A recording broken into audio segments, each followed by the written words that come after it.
Renars podcast. There you go. So we have in the house Tristan Yoder. That's me. Did I say it right? Hey, buddy, how are you? Happy to be alive. How are you? Oh man, I'm so glad and excited for you to be here. I messaged you last week, and you're like, okay, let's do it. Yeah, easy. Yeah, awesome. So we met through the Bali comedy kind of a community, through the comedy community. And the first couple of times you came over as the loudest and most giving laugh I ever heard. I want to like prevent myself from like just going over the top with it. Yeah, I have a very unique signature. because it was like, well, do we have 10 people laughing? No, it's just one. One Tristan just there. This is so funny. And then you performed as well, which you did a very good job. Have you done stand-up before? Just in Tulum. My buddy Shiny had a Tulum comedy like little Tuesday night thing at a hostel and performed maybe like 3 or 4 times there. Tulum here in Bali. No, Tulum, Mexico. There you go. Yeah, Tulum is here in Bali. And you're like, Tulum? Yeah, Tulum is like, what is that? It's like... It's like the Bali of Mexico. Okay. It's like a little kind of spiritual beach city. A lot of similarities to Mexico, to Bali here. Yeah. People are nice. People go there for like eat, pray, love, party, type of exploration of life. So I'm guessing you have experience with public speaking before. Like... I've done a little bit of Toastmasters, but it was all mainly kind of like inside school. Yeah. And then also, I guess public speaking comes down to, I sold weed for... That's a good way to connect with people. Sold weed for maybe like 3 or 4 shit, that's years. the best way to connect with people, man.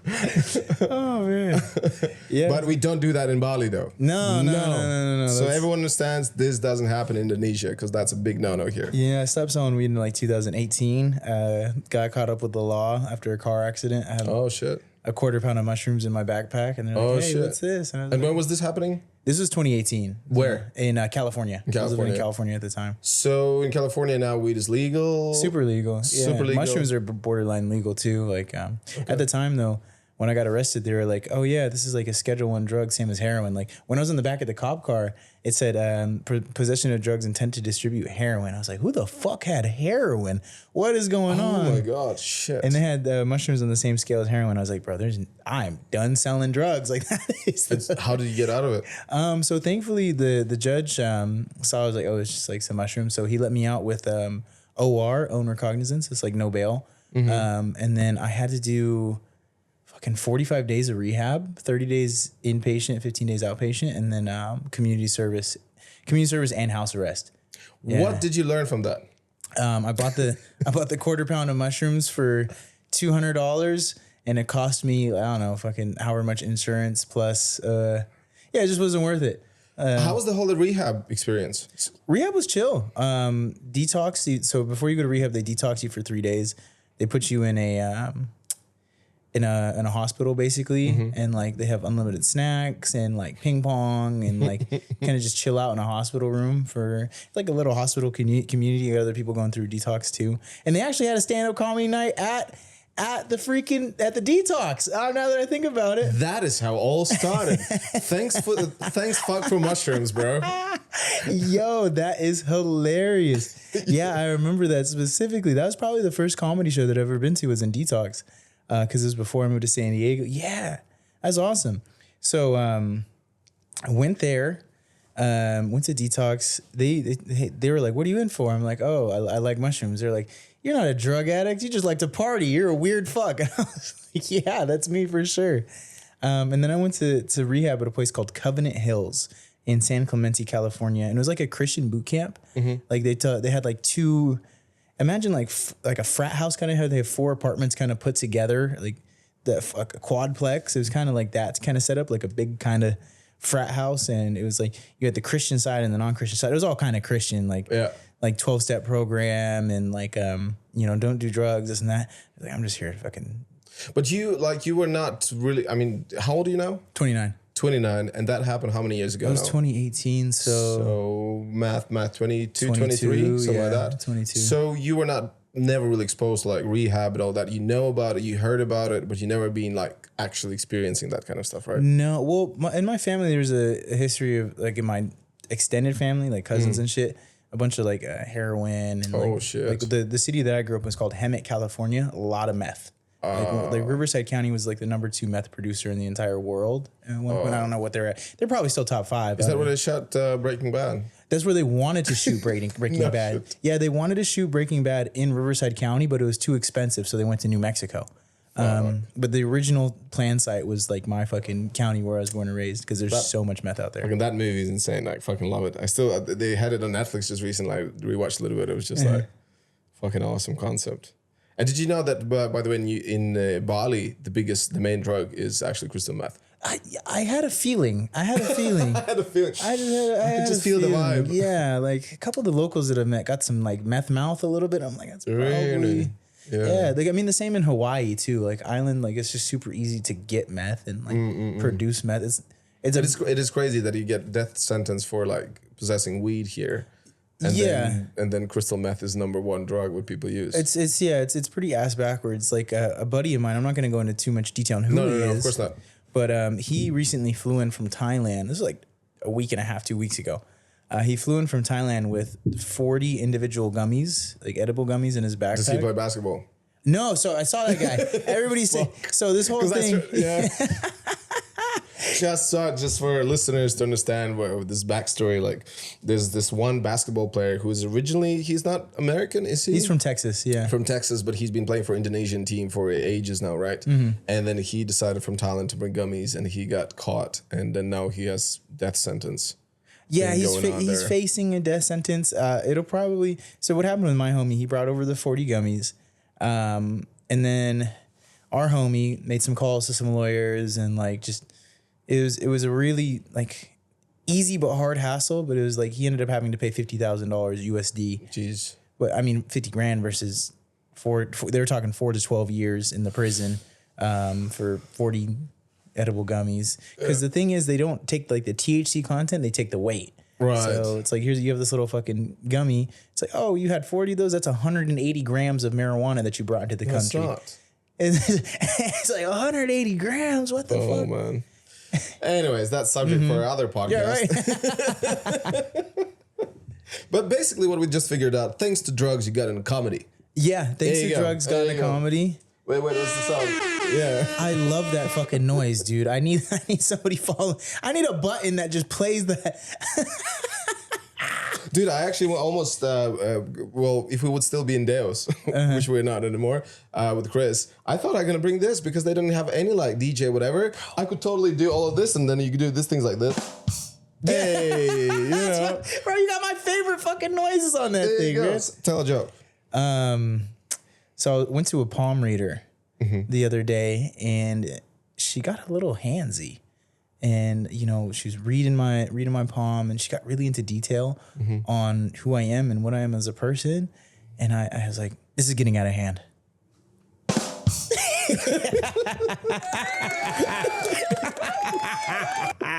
There's self-applause. I'd be abusing those buttons, bro. But we have sound like this. Yeah, I would. When a girl doesn't text me back, I'm gonna send her that one. I'm like, yeah, exactly. Cool. We have a couple more that I'm gonna leave for later. Some spice. Yeah. So from the very beginning, when Chris Jacoby, our Mr. Big Comedian here in Bali, and I'm so thankful for him because of him, I started doing stand up and so welcoming and teaching and helping with the stand up. So he said about you like, yeah, this is amazing pickup artist. His name is Tristan. That's what. That was the introduction. That was pretty much it. That was the introduction. And I'm like, what do I do with this information? Like, well, he can teach you how to get ladies, bro. It was like, oh, thank you. I don't think you need any help getting ladies, bro. You're Renars. Like there's 101. So that was the first kind of thing. I was like, okay, cool. And then I met you. Yeah, super nice guy and stuff. So, okay. So let's talk about I'm literally have your Instagram here, open it, and it says approach coach. I really like that. Yeah. So, instead of, so so it's not exactly pickup artists, because pickup artists also have quite like kind of a stigmatic, not very positive connotation to it, right? Yeah. We actually felt that when you got on the stage the first time and there was like, hey everyone, I'm pickup artist. All the girls straight away. Yeah, everybody dropped their face. I felt the entire energy drop down 2 decibels. It's like, ugh. So it's basically, it is pickup artist, but it's just a nicer way to say it. Yeah. Would you say that? So I was like a dating coach, but dating is so fucking broad, dude. Yeah. Like you got relationships, breakups, marriages, blah, blah, blah. What I really do is I help guys get over their fear of talking to girls and just like making it natural to them. Right. So like I was trying to figure out what my niche is, what do I teach, masculinity, X, Y, and Z. It's like, no, my thing, if you want to learn how to talk to girls in the daytime, at the beach, at the coffee shop, at the grocery store, on the street, you come to Tristan. Go from very beginning. So how that all started, where it was like the light bulb and it was like, ooh, I could do this. Oh, so I'll start back like at Genesis. Like it was like middle school. I had never had a girlfriend in middle school, or like the only girls that wanted me were not attractive whatsoever. And so I started skateboarding. And it's like, because the skateboarders all had girlfriends, every single one of them. I was like, all right, this is the ticket in. This is how we do it. So I started skating, and from middle school to high school, it's like 8th grade to 9th grade, I started changing how I dressed, and I started getting like girls were interested in me because I had skinny jeans and a snapback and all this good stuff. So I was like, yeah, this is dope. But then I got to college. I started first semester of college, I was picking up a lot of girls, but it was all natural. It wasn't like any structure or any formula or anything like that. It was just me just being outgoing, like trying my best to get laid because I was horny. Like, straight up. That was the reason. It's like, what is it? Necessity is the mother of invention. And I needed to get laid. So I started. I love recently I've been using a lot. Where's the will, there's a way. Yeah. I made up a spin on that original content. It's where there's a man with a will, there's a man that will. So Hallelujah. Hallelujah. Preach. What is it? Oh, okay. Saved that one. I saved that one. I like that one. I need me a walking soundboard. Fuck. Dude, do you watch Big Bang Theory? No, but they do have a soundboard. Like they have the laugh track. Or No. But Big Bang Theory, there was this character Rajesh, the Indian dude. So he had a T-shirt with this like little speaker here in the middle, which was like a very nerdy, like some kind of like black hole or whatever. And he has a little like a remote with the buttons. And every time something, he goes do do do or like some laughs or whatever. So you need one of those. I need one of those. I need a JBL speaker with just like the soundboard on my phone ready to freaking go. I walk into the room. Exactly. That's just the entrance. Okay, sorry. So started skateboarding, got into college, started getting girls. There's a lot of in between for all of that. But when I was a senior in college, my buddy Akili put me onto Tom Torero. And it was like the day game model. It's like first you introduce yourself and then you say they look nice, not cute, not this and that. And then you stack forward and you vibe. And I was like, oh my God, this is so cool. Like there's a structure to it. It allows me to put things in my mind. This is it's like a formula, It's like a formula. So I took that a little bit. I didn't like use it so much, but it was cool to understand that there's people out here doing it. I heard about pickup artists. I heard but it wasn't like mainstream or like anything like that. But then when I was living in San Diego in 2019 into 2020, my buddy Johnny Cruz introduced me to a book called The Game.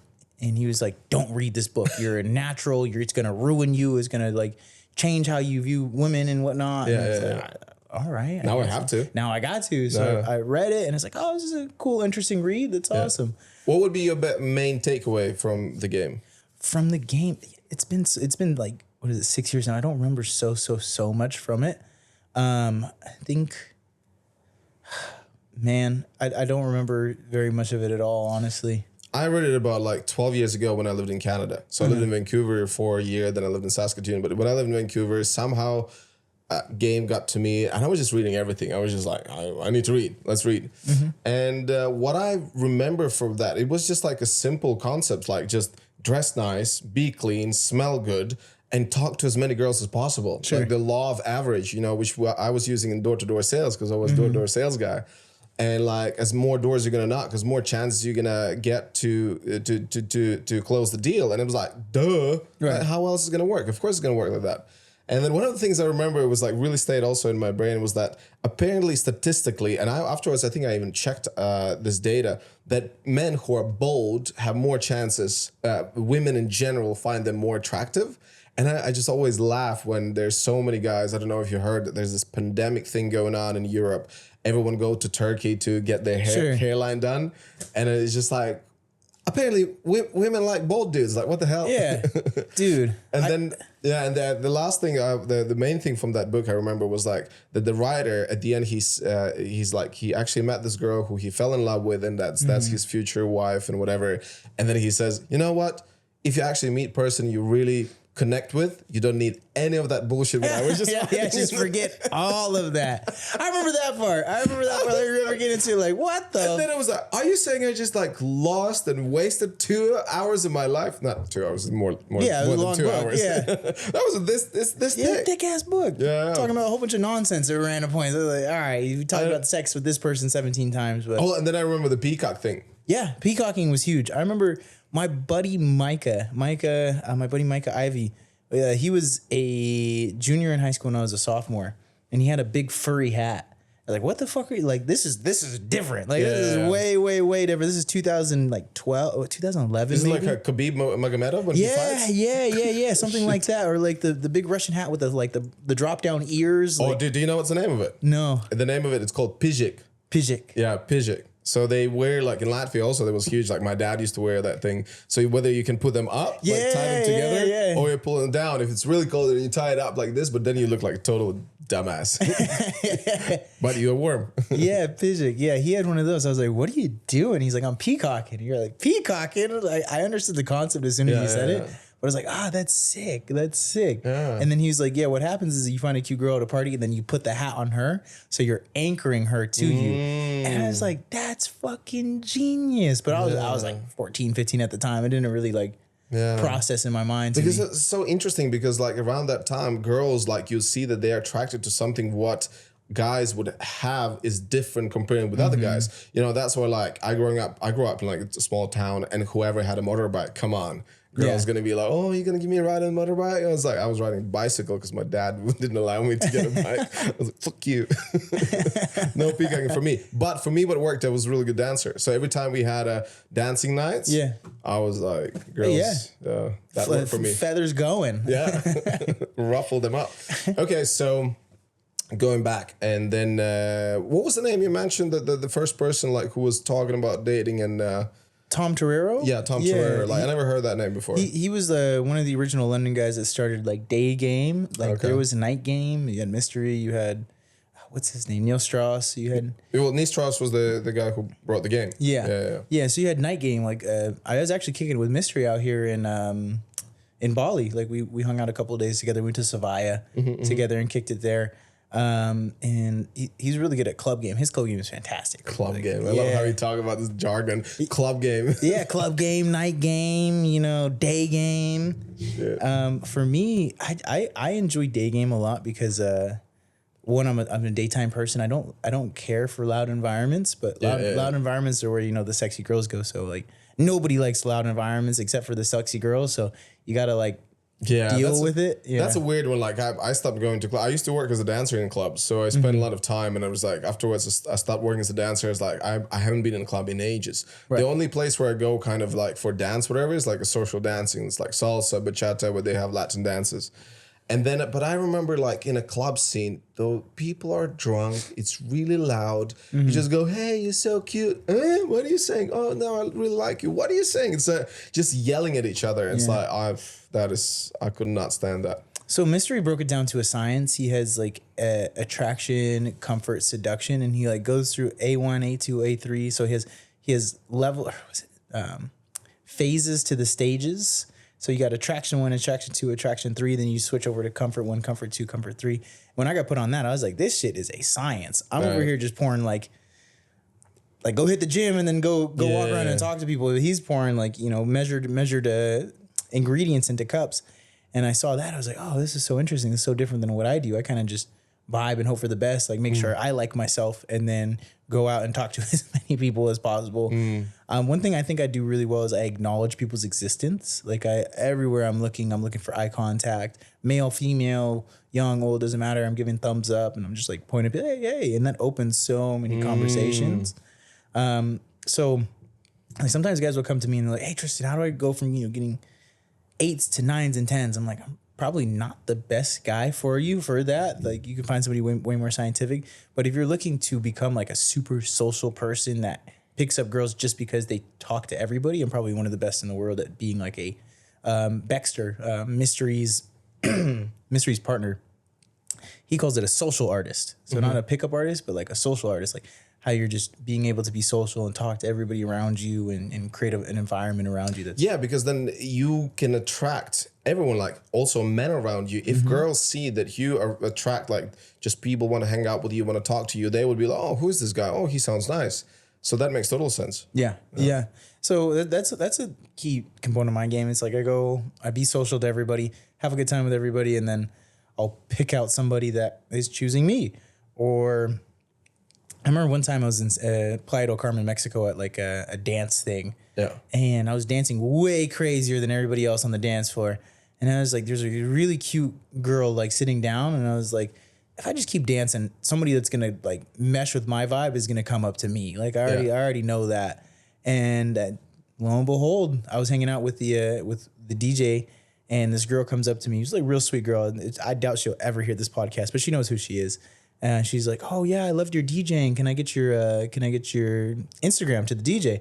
And I was like, oh, I thought she like, and then she's like, oh yeah, let me get your Instagram too. I was like, oh shit. Yeah. I need that sound of gotcha, bitch. That's a good one. Bro, you have such good sounds. Gotcha, bitch.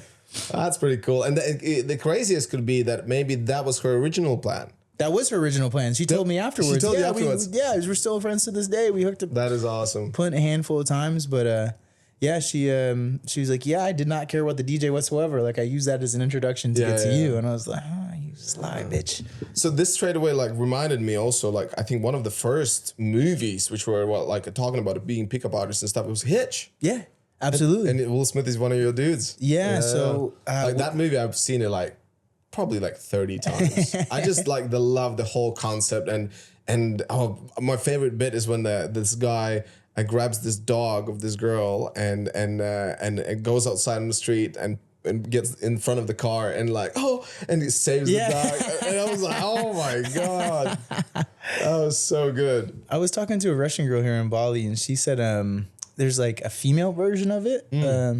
Where she told me just one concept, but it's create space to have a hero. Like what women will sometimes do, it's like, oh, can you grab that thing from the top shelf for me? Or like, can you help me? Oh, you're so strong. Thank you so much. So, sorry, my pussy is up on the up on the tree. Wait, which one? I'm confused.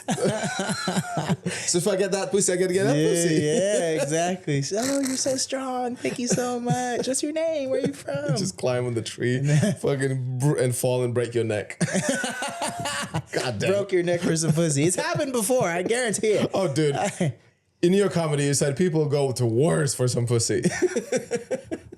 Bro, people go to jail for pussy. They go to war for pussy. They drop nuclear bombs for pussy. But it's insane. Like if I really liked actually like your stand up. So Tristan's stand up was about a lot of pussy, and it was like the last time when you did it in Huge. And there's a lot of fancier people were just sitting there. I could see like this one lady. She was just like every time you said pussy, she was just like shocked. Yeah. Like, oh my God, how many times can you say pussy?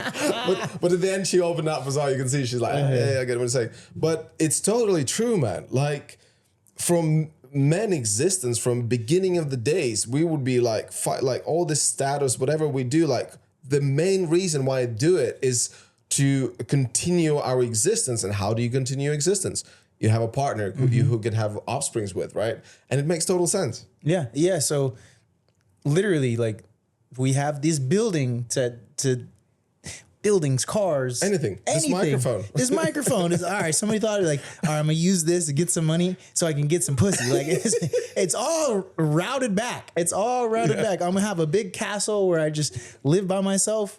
No, I need to get some And pussy. get some pussy and have some pussy inside of it. Yeah.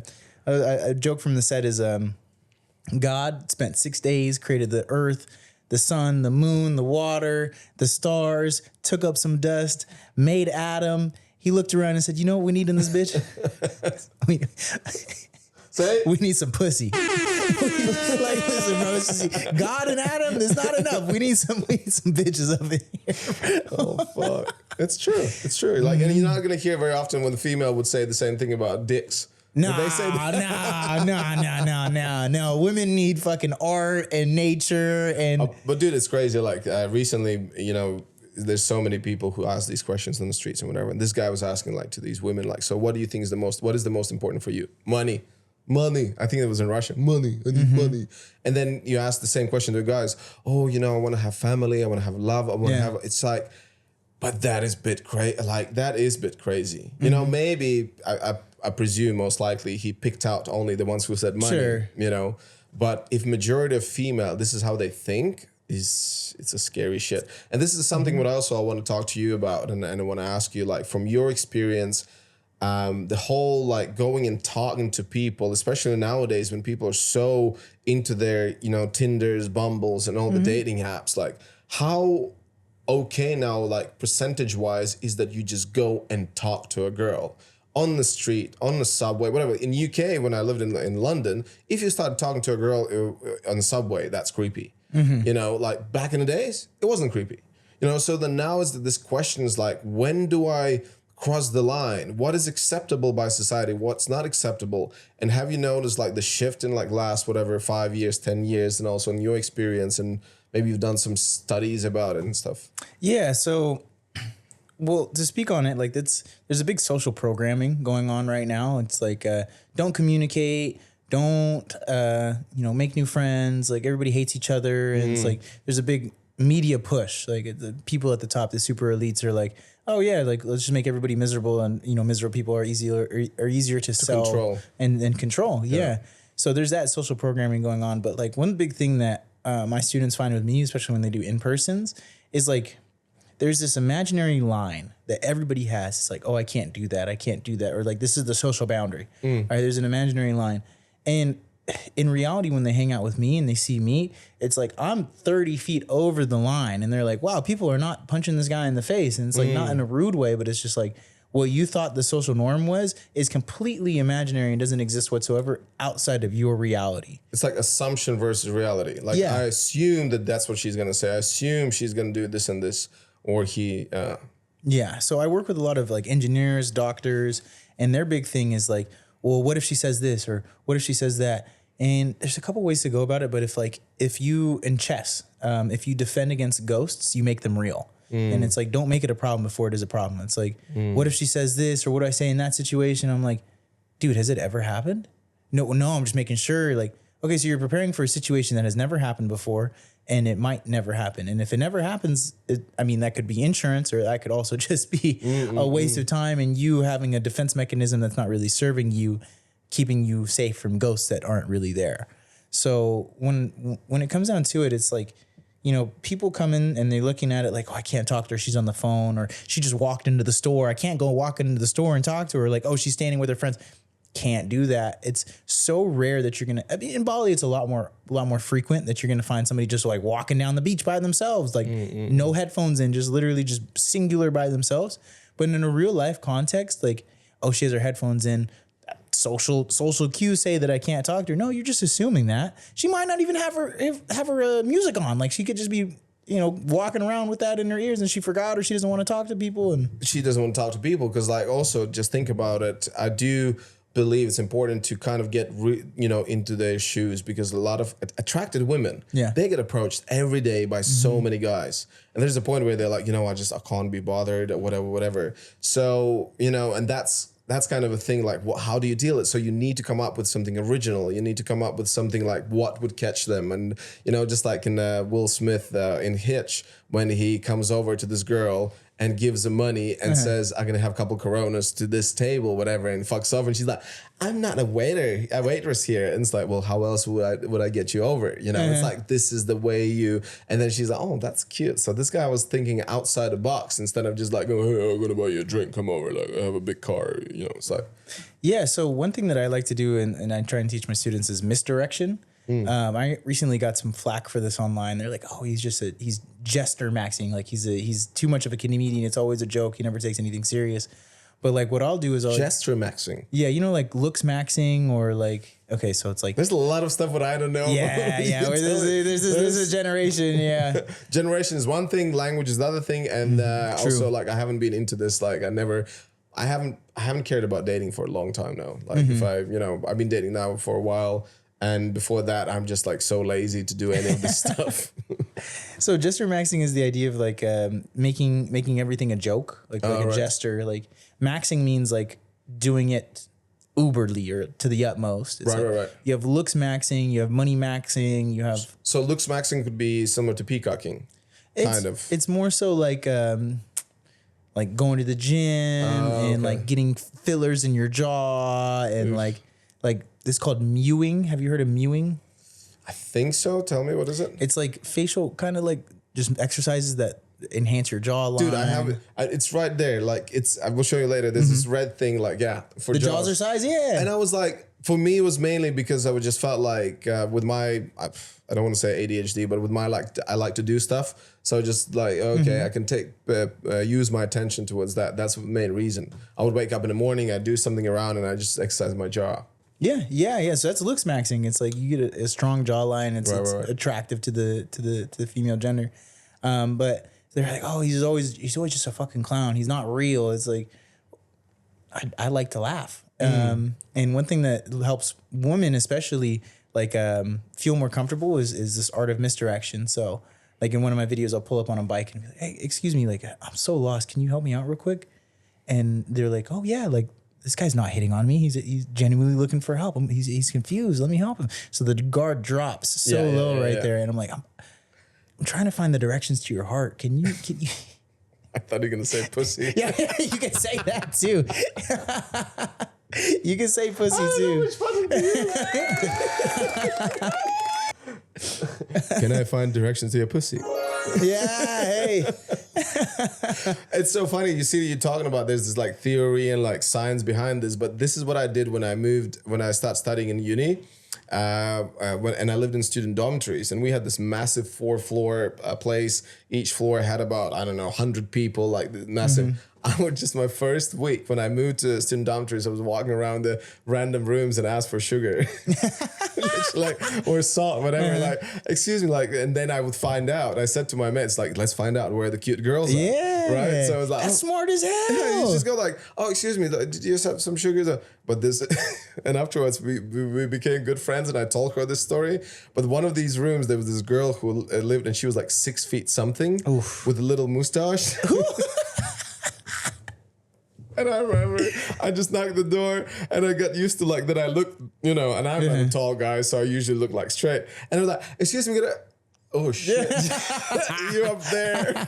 And I'm like, no, it's okay. I have sugar. It's fine. Yeah, that's totally.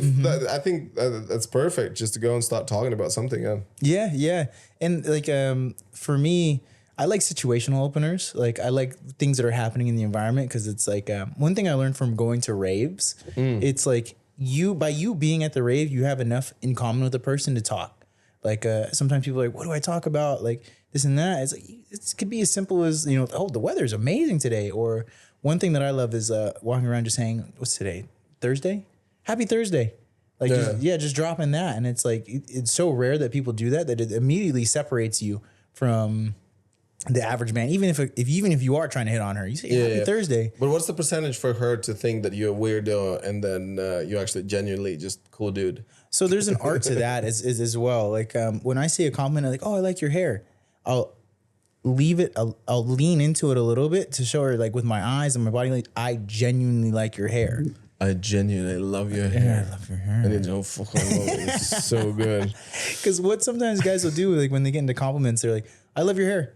and then, and they're running away from the compliment, and like she doesn't even register that it was a compliment until oh thank you. It's like, no, I like your hair. Yeah. And then like leaving it lingering, and they're like, if I would be go with that, what, that's all you got? yeah, you like my hair, huh? Just say you want to fuck me, all right? Just say it. I dare you say it. Oh my god. You're the pussy guy. Which hair are you referring to? Oh shit. Oh my god. Oh man. That's the one. So yeah, I'd say percentage of girls that find it creepy. Dude, the thing is, like, there's that imaginary social line again. The guys are thinking like, oh, I can't be a creep. I can't be a creep. I can't be a creep.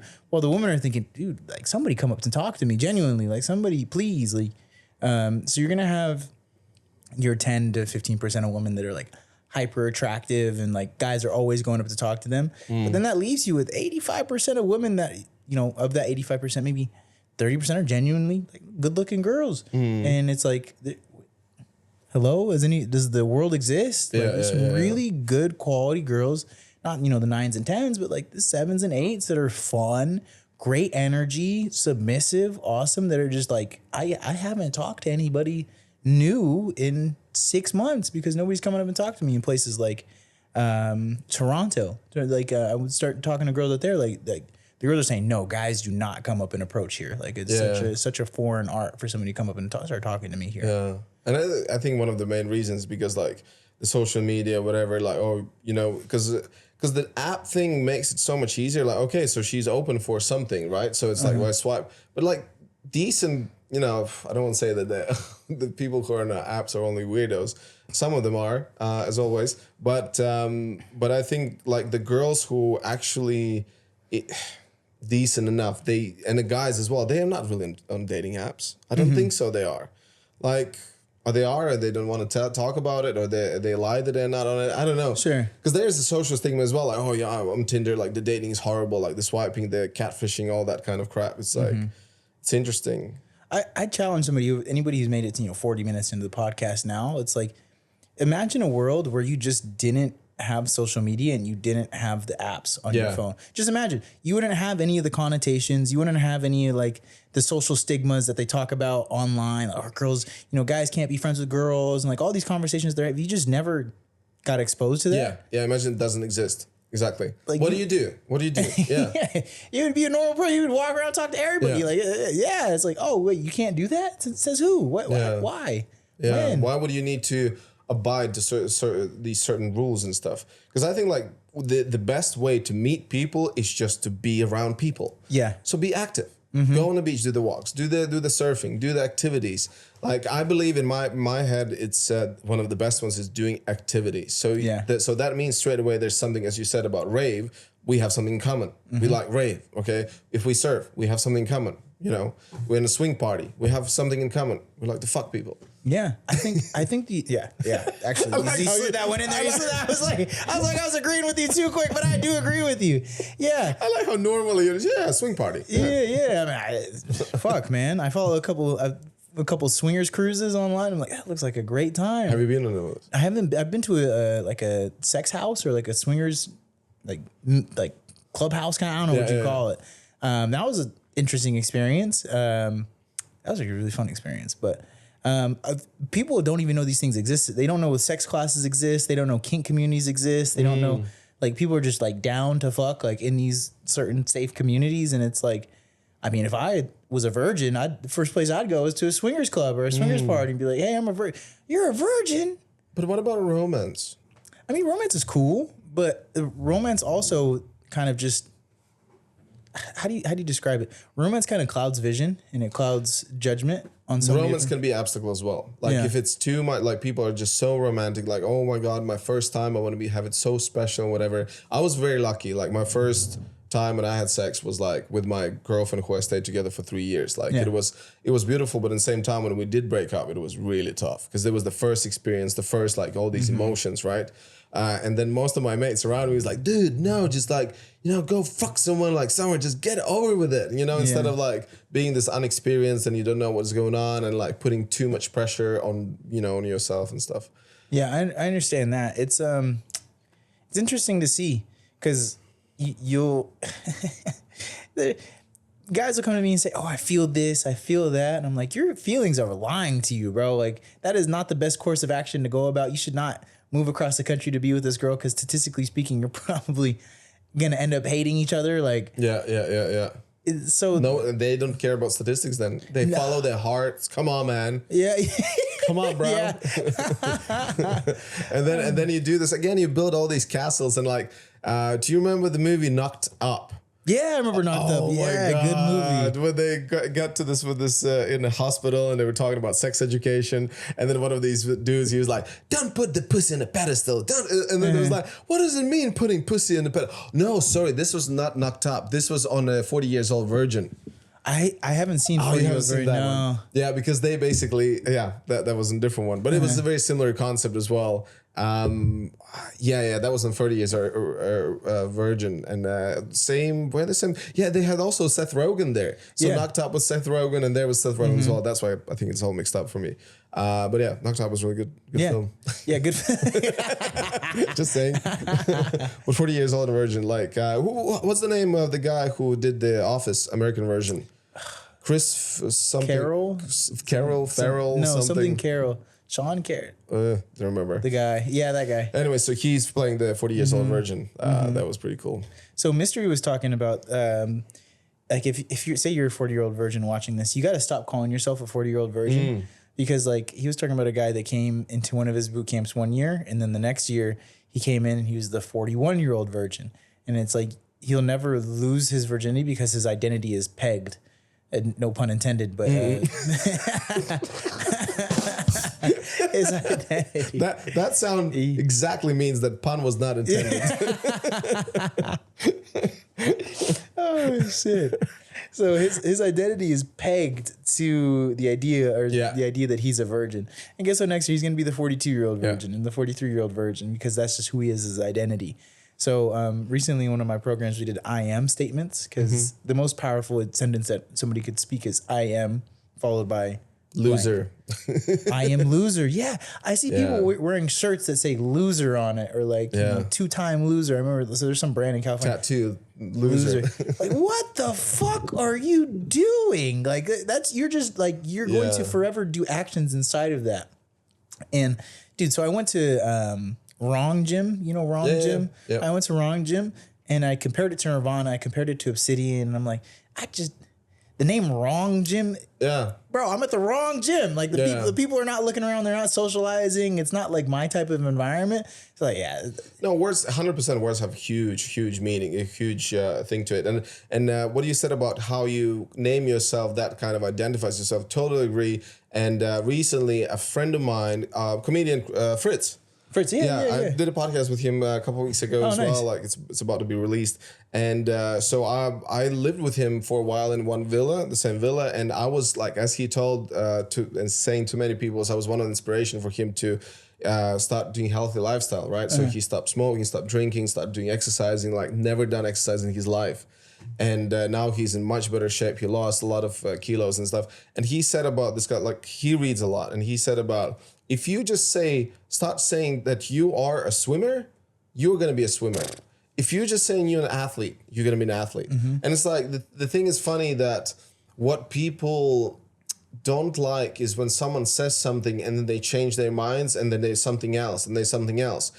People are going to start believe around you, and then you're going to start believing as well, as more consistently just going to be saying like, I'm a swimmer, so I swim every day, even though I'm not the best swimmer, but I'm a swimmer, right? You know, and that's the same thing. Like if someone says like I'm a loser or whatever, so if somebody says they're a loser, they're going to do actions that confirm that identity. Yeah. If you say that you're a good-looking guy, you're going to wash your face and go hit the gym.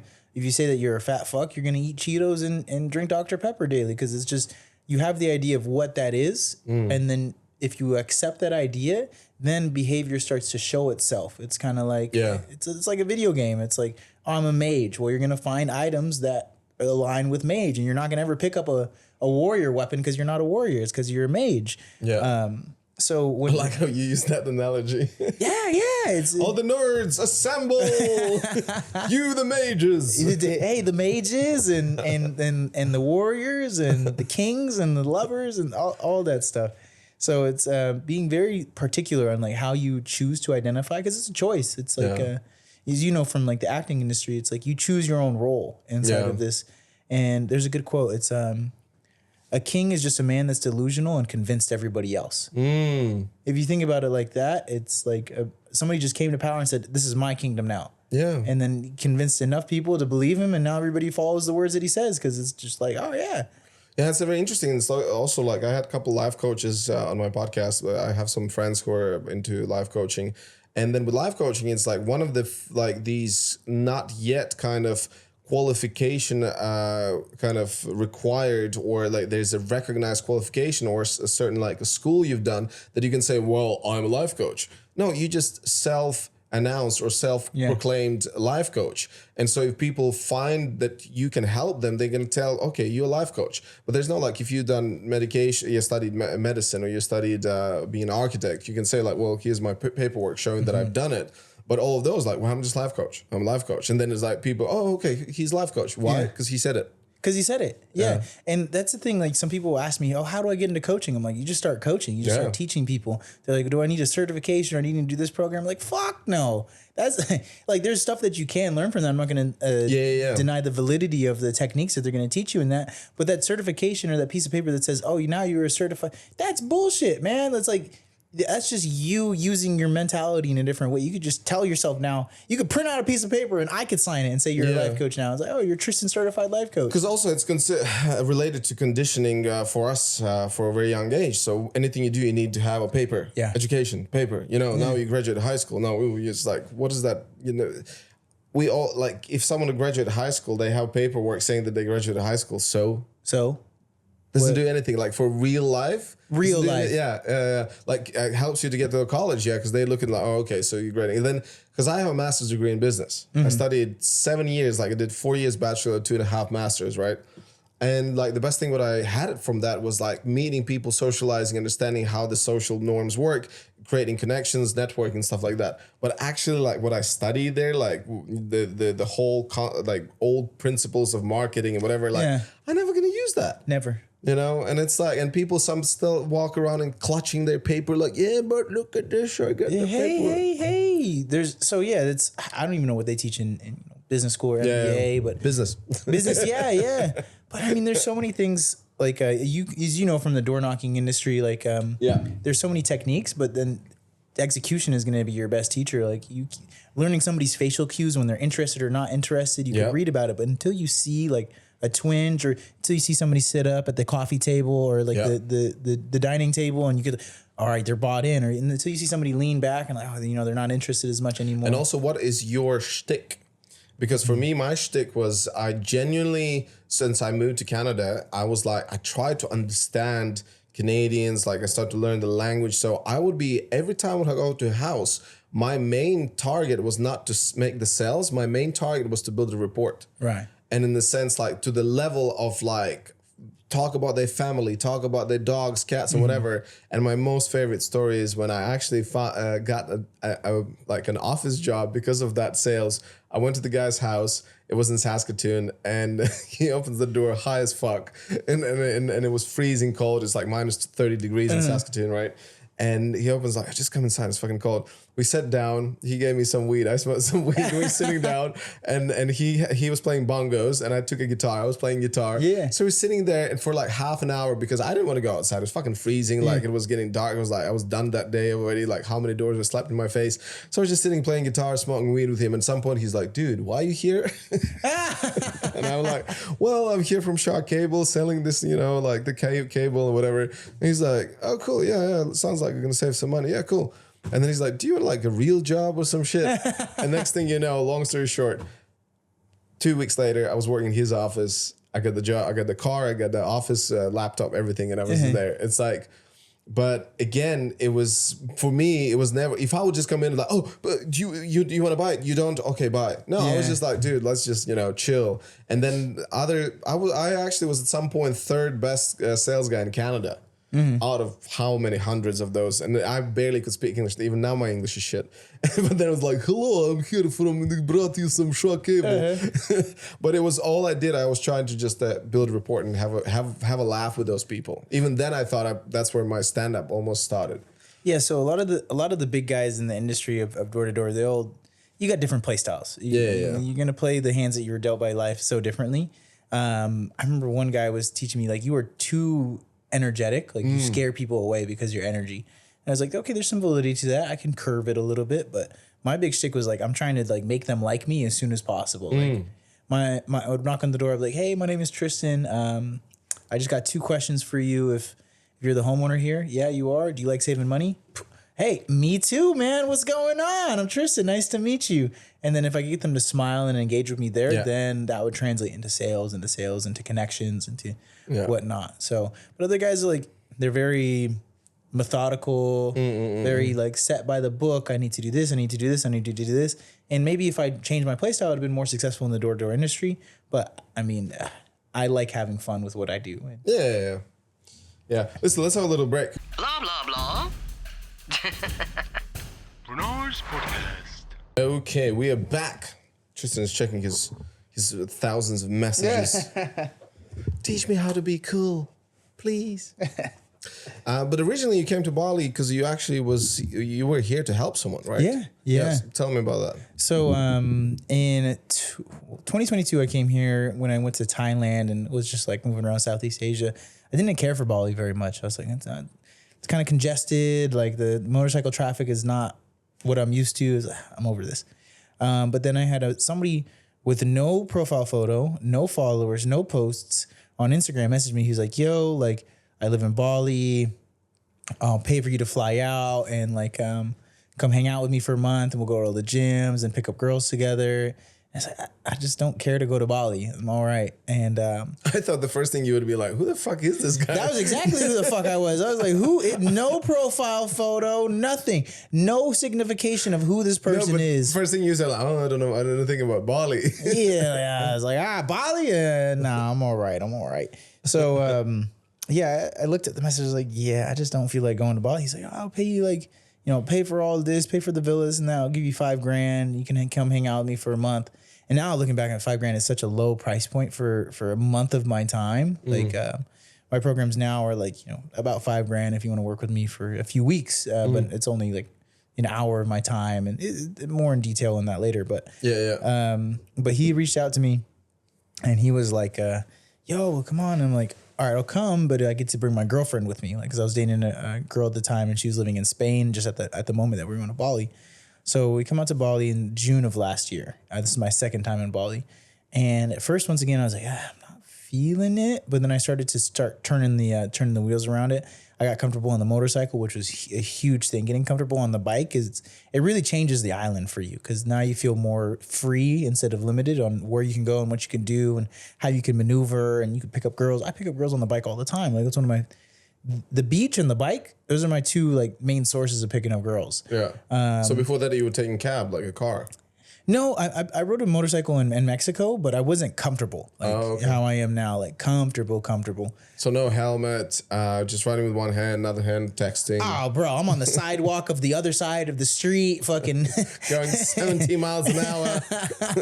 Three dogs with sitting 2 girls on the back seat as well, man. So like once you get that level of comfortability on it, it's really, really, really enjoyable. Yeah. So I was here for about a month and I was like, dang, I'm starting to really like Bali, but the month came to an end. I went back to Mexico and summers in Mexico are hot as fuck. Like where I was in Cancun, it's just so smoking hot.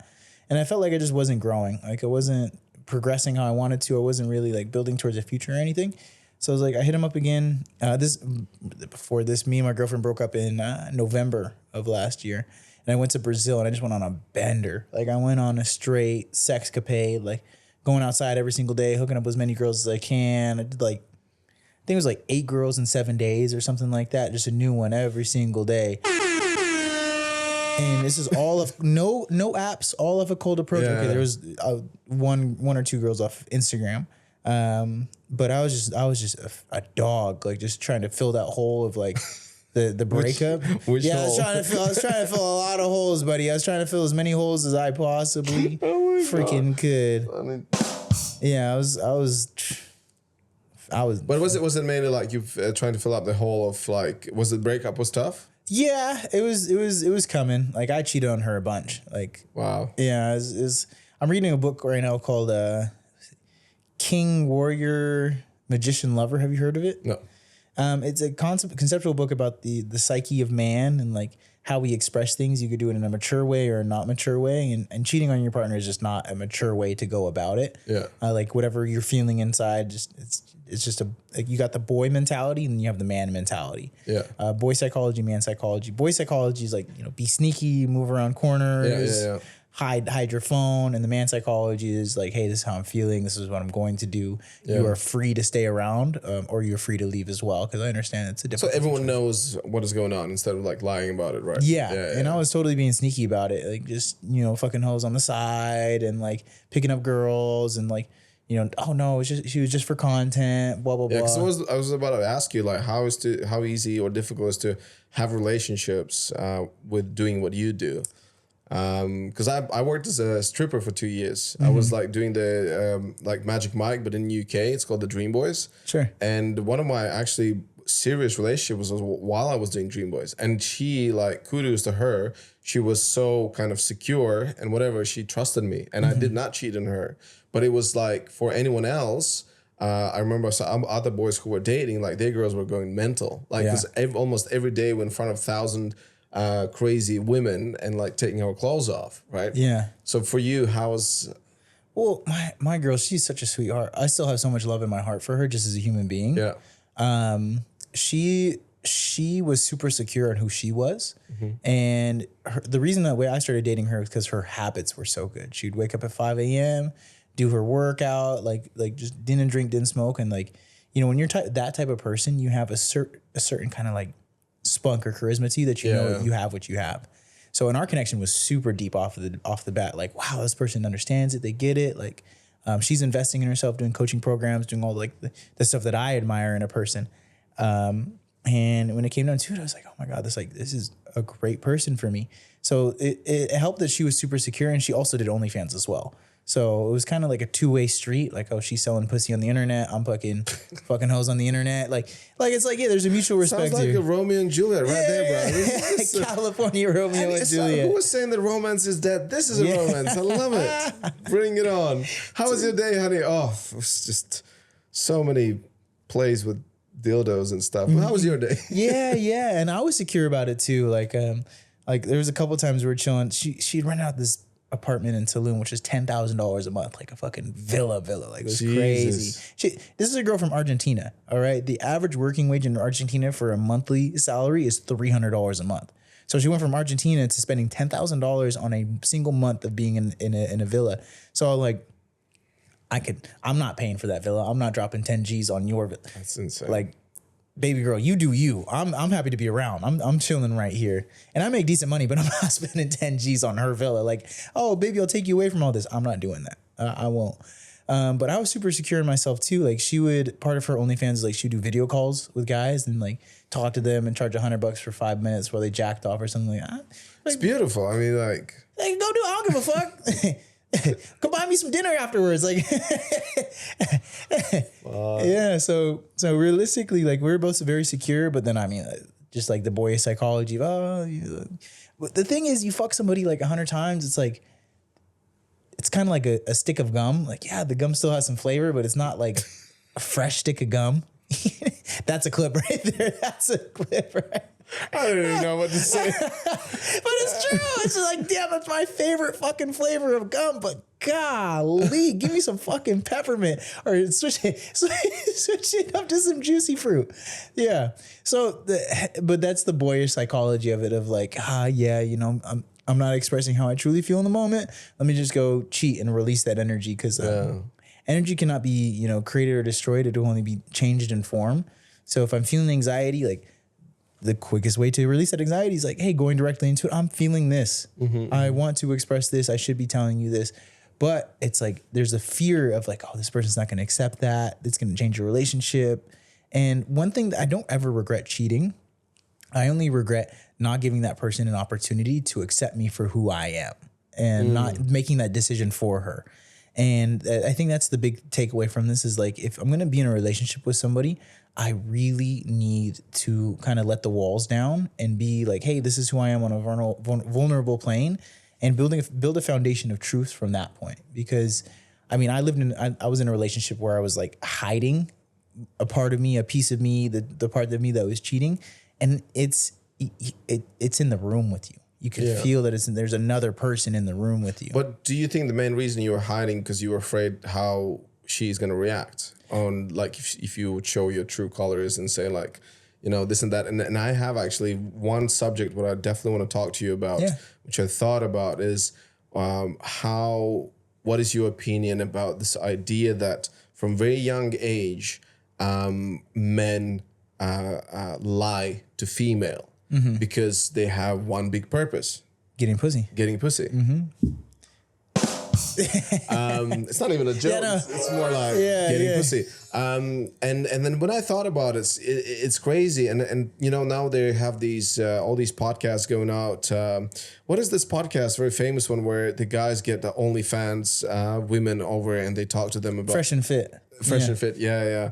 And then how they talk about how, especially because a girl is beautiful, so men would just be around like these dogs, right? And gonna tell them whatever they think that she wants to hear, and they're never gonna be objective and truthful and whatever. And then they reach certain age when they're not that objective anymore, and all of a sudden they're like, "What? Well, I was the smartest person ever. Exactly. Everybody agreed with me. Where did this change?" So what do you think about this concept? And also, like, how, you know, is whose fault is that? I think it's men's fault. Oh, for sure. Men would be from very beginning would be truthful, like these are the values we're working with, blah blah blah. But then they also, that's where this concept comes about the women live on an easy mode. So many women, because of the way they look and what gender they represent, they live in an easy mode. And then when they actually get to the point where, you know what, law doesn't give a fuck that you're hot and whatever, and you're like, how are you going to put me in a jail for what? Right. And then you have all these erratic Karens and stuff like that happening in the future. Well, there's to speak on a couple points. I like pulling up video game analogies. So like for women in this video game that we play, they have like a very fast building early game build. Yeah. Like they can take advantage of their beauty and their skill set. Once they turn 18, it's like, boom, you're out to the races running. You can utilize that skill set, and it's like you can collect a lot of kills in the lobby very early on. Lots of cheating codes. A lot of cheat codes. Yeah, it's on easy mode. I'm just pretty, yeah. Yeah, I'm just a girl, and it's like that's a viable strategy. That's super viable because it works. Because it's like, don't get mad at the player, get mad at the game, or learn the game.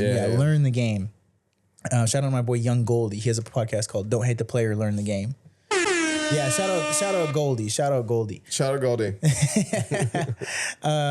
Game God Goldie. He's one person I follow, I watch, but in comparison for men, they have to go on the backside of the game where it's like a late game build. You know, you get to age 30 and you got the resources and you have the mental fortitude and you can, you've taken a lot of hits early on. And it's like, I remember when I was 23, 24, living in Tulum at the time. And I hooked up with this girl who is a president of her sorority at a very prominent California school. And I was like hooking up with her, and she's fine. She's a beautiful girl. I was like, dude, why could I never get girls like this when I was in college? Like, what's the difference? And I thought about it. I was like, oh, I can't get girls like this in college because they're hooking up with guys like me right now that are 23, 24, living in Mexico, having their own shit together. It's like, why would she choose me? And why would she choose, 19-year-old, 20-year-old Tristan that doesn't have any of these resources, doesn't have any of these, mental fortitude, these things that I could teach her. And I'm like, I can't get mad at the player. Got to just get better at the game. So when it comes to women, but then there's that back end to it too. It's like when men, kind of evolve and they get to call it level 30, what I like to imagine is I'm 29 now, but like I'm more secure in myself than I've been in ever. Like I'm more calm, I'm more like less anxiety. And that comes with, seeing a lot of repetitions of patterns. And everybody that pays attention to this game of life that we play understands that it's all pattern-based thinking. It's like you see different opportunities, you see different obstacles, and it kind of repeats itself until you learn the lesson and you can get a new set of patterns, a new set of things. And some people have been living the same patterns for the last 80 years. Realistically, they eat the same foods. Like, think about this. Like, Alex Ramosi talks about this. It's like people realistically only eat 12 meals, like 12 different meals. They have the chicken that they like. They have the burger that they like. They have the pizza that they like. They have the snack that they like. And they have an alternative. And then they kind of just cycle between those. And some people not consciously have not eaten a new meal 30 years. I'm definitely one of them. Yeah. And it's also someone who likes the not the schedule, but you're just routine. Routine, yeah. You have your little routine, and I literally I ordered from Gojek for last 2 months from the same one place where I'm ordering my stuff. And it's easy. I know it's tasty.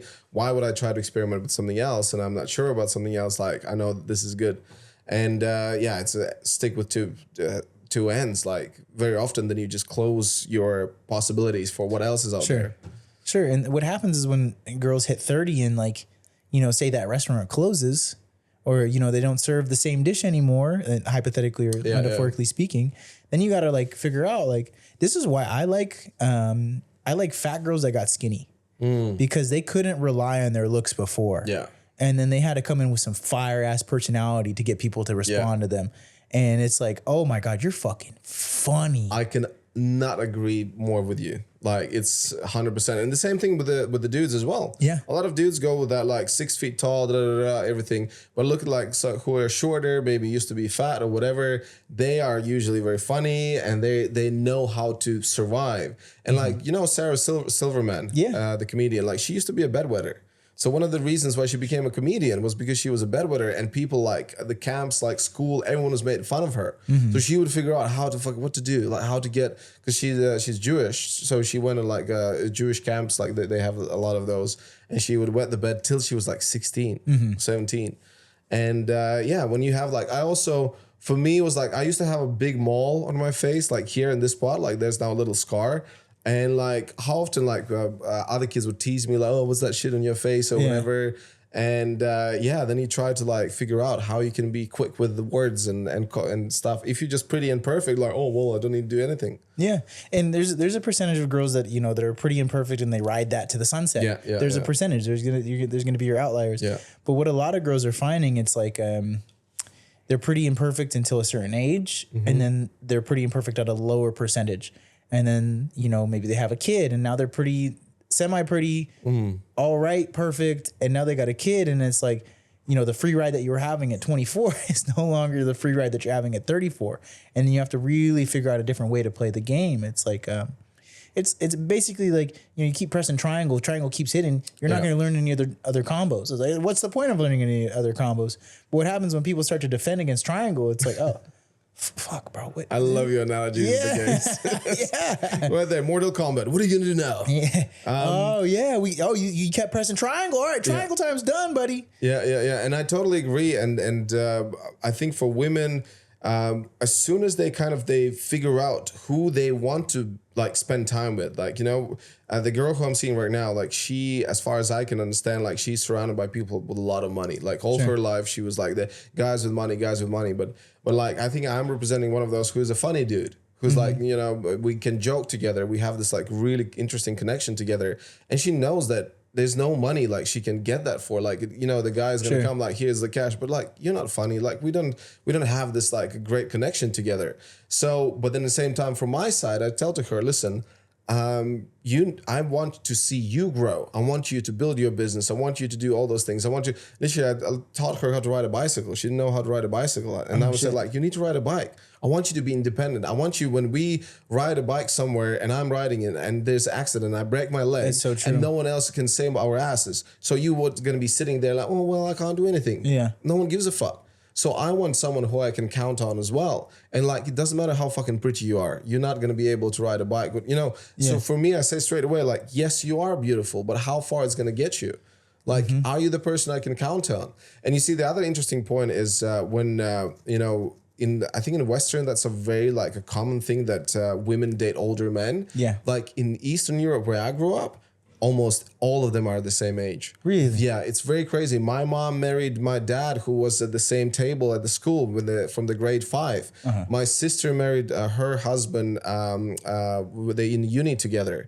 Like, there's a lot of that, and then you see they get married, whatever, and then when they split up, if they break up, then you can see that the guy would go for the younger girl. Okay. Right, but then there's a lot kind of from very beginning, like the similar age, only when they divorce, then it's going to go for younger. How do you think that affects the dynamic, like having the couple be the same age? It's interesting. It's like they almost feels like because they come also from the same generation, from the same time, so they have their more like linked together. Because quite often, so the girl I'm dating right now, she's 10 years younger. Yeah. So we don't have that many things different, like that we wouldn't understand each other, but there are some differences, right? Even just talking about references, the movies, the things what we've done, and stuff like that. So my sister with her husband, like they like feels like they just on the same level. They get each other, they understand each other very easy.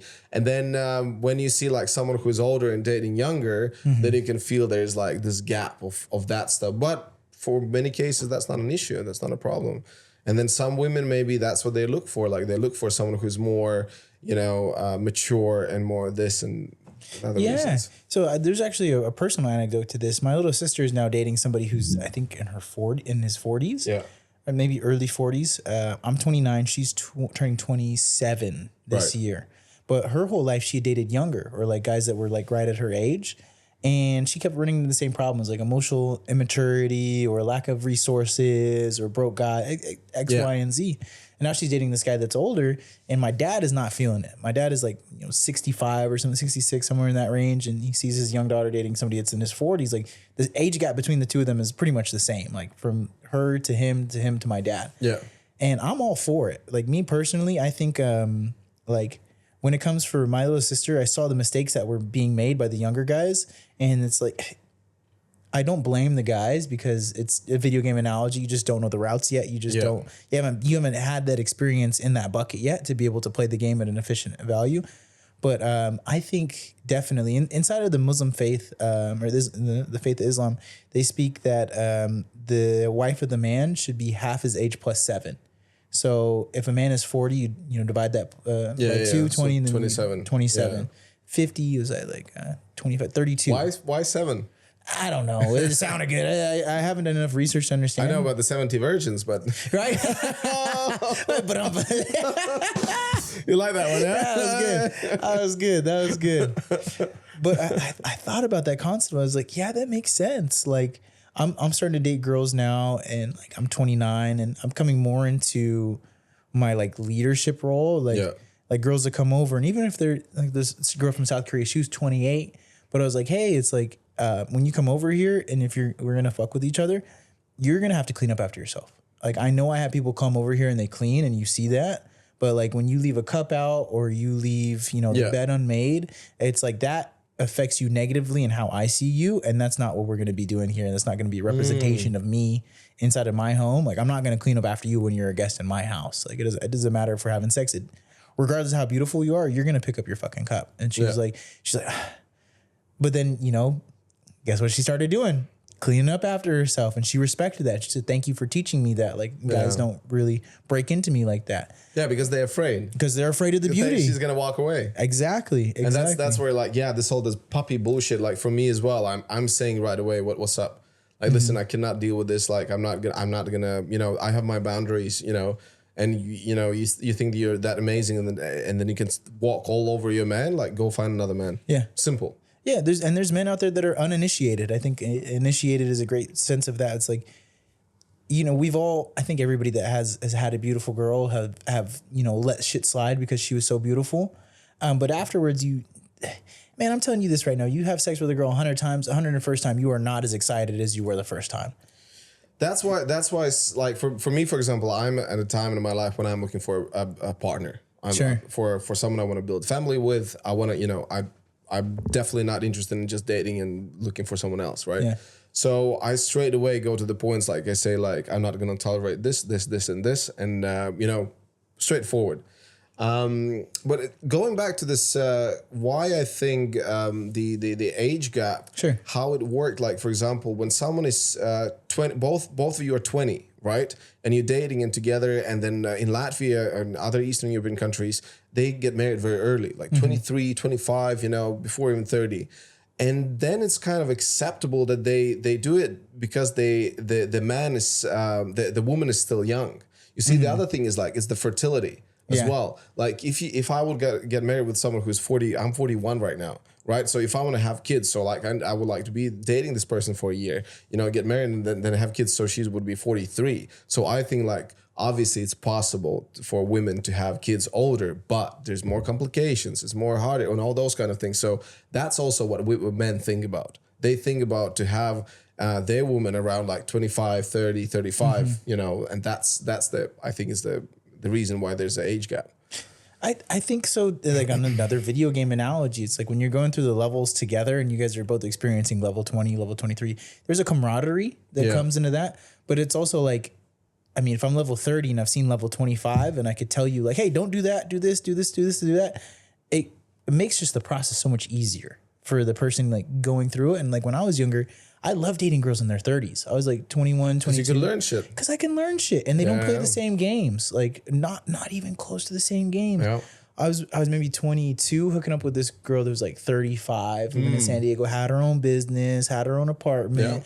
And had her own boy toy. Have her, and I fit the role. I fit the role perfectly. I was like dogging her and fucking, she was cooking dinner I could make afterwards. a sandwich, yes. She had a kid. The kid didn't even live at the crib. It was my age. We played football. Oh, man. Yeah. But yeah, I remember just like being so appreciative. It's like, For my buddy's mom, yeah. I appreciate your mother so bad. Hey, your mom is a real She's sweet amazing. lady. The things she taught me. Tell me. And sorry, I drink the last of the Kool-Aid in the fridge. I hope you don't take it personally. Oh God.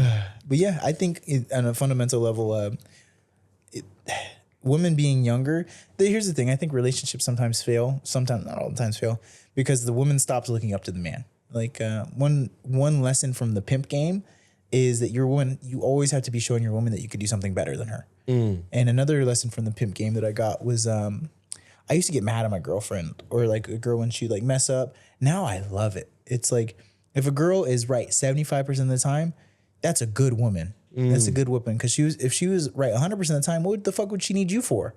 So like when I'm like driving with my girlfriend, or I don't have a girlfriend right now, but like we're driving with a girl and we miss a direction, or like she's supposed to tell me like, we were supposed to go back there, or like, I'm sorry, I didn't make the reservation, or I forgot this. I'm like, don't worry about it. It's cool. I'll fix it. I love having that opportunity now, where I used to look back and be like, oh fuck, why the fuck can't you just do like little shit like that?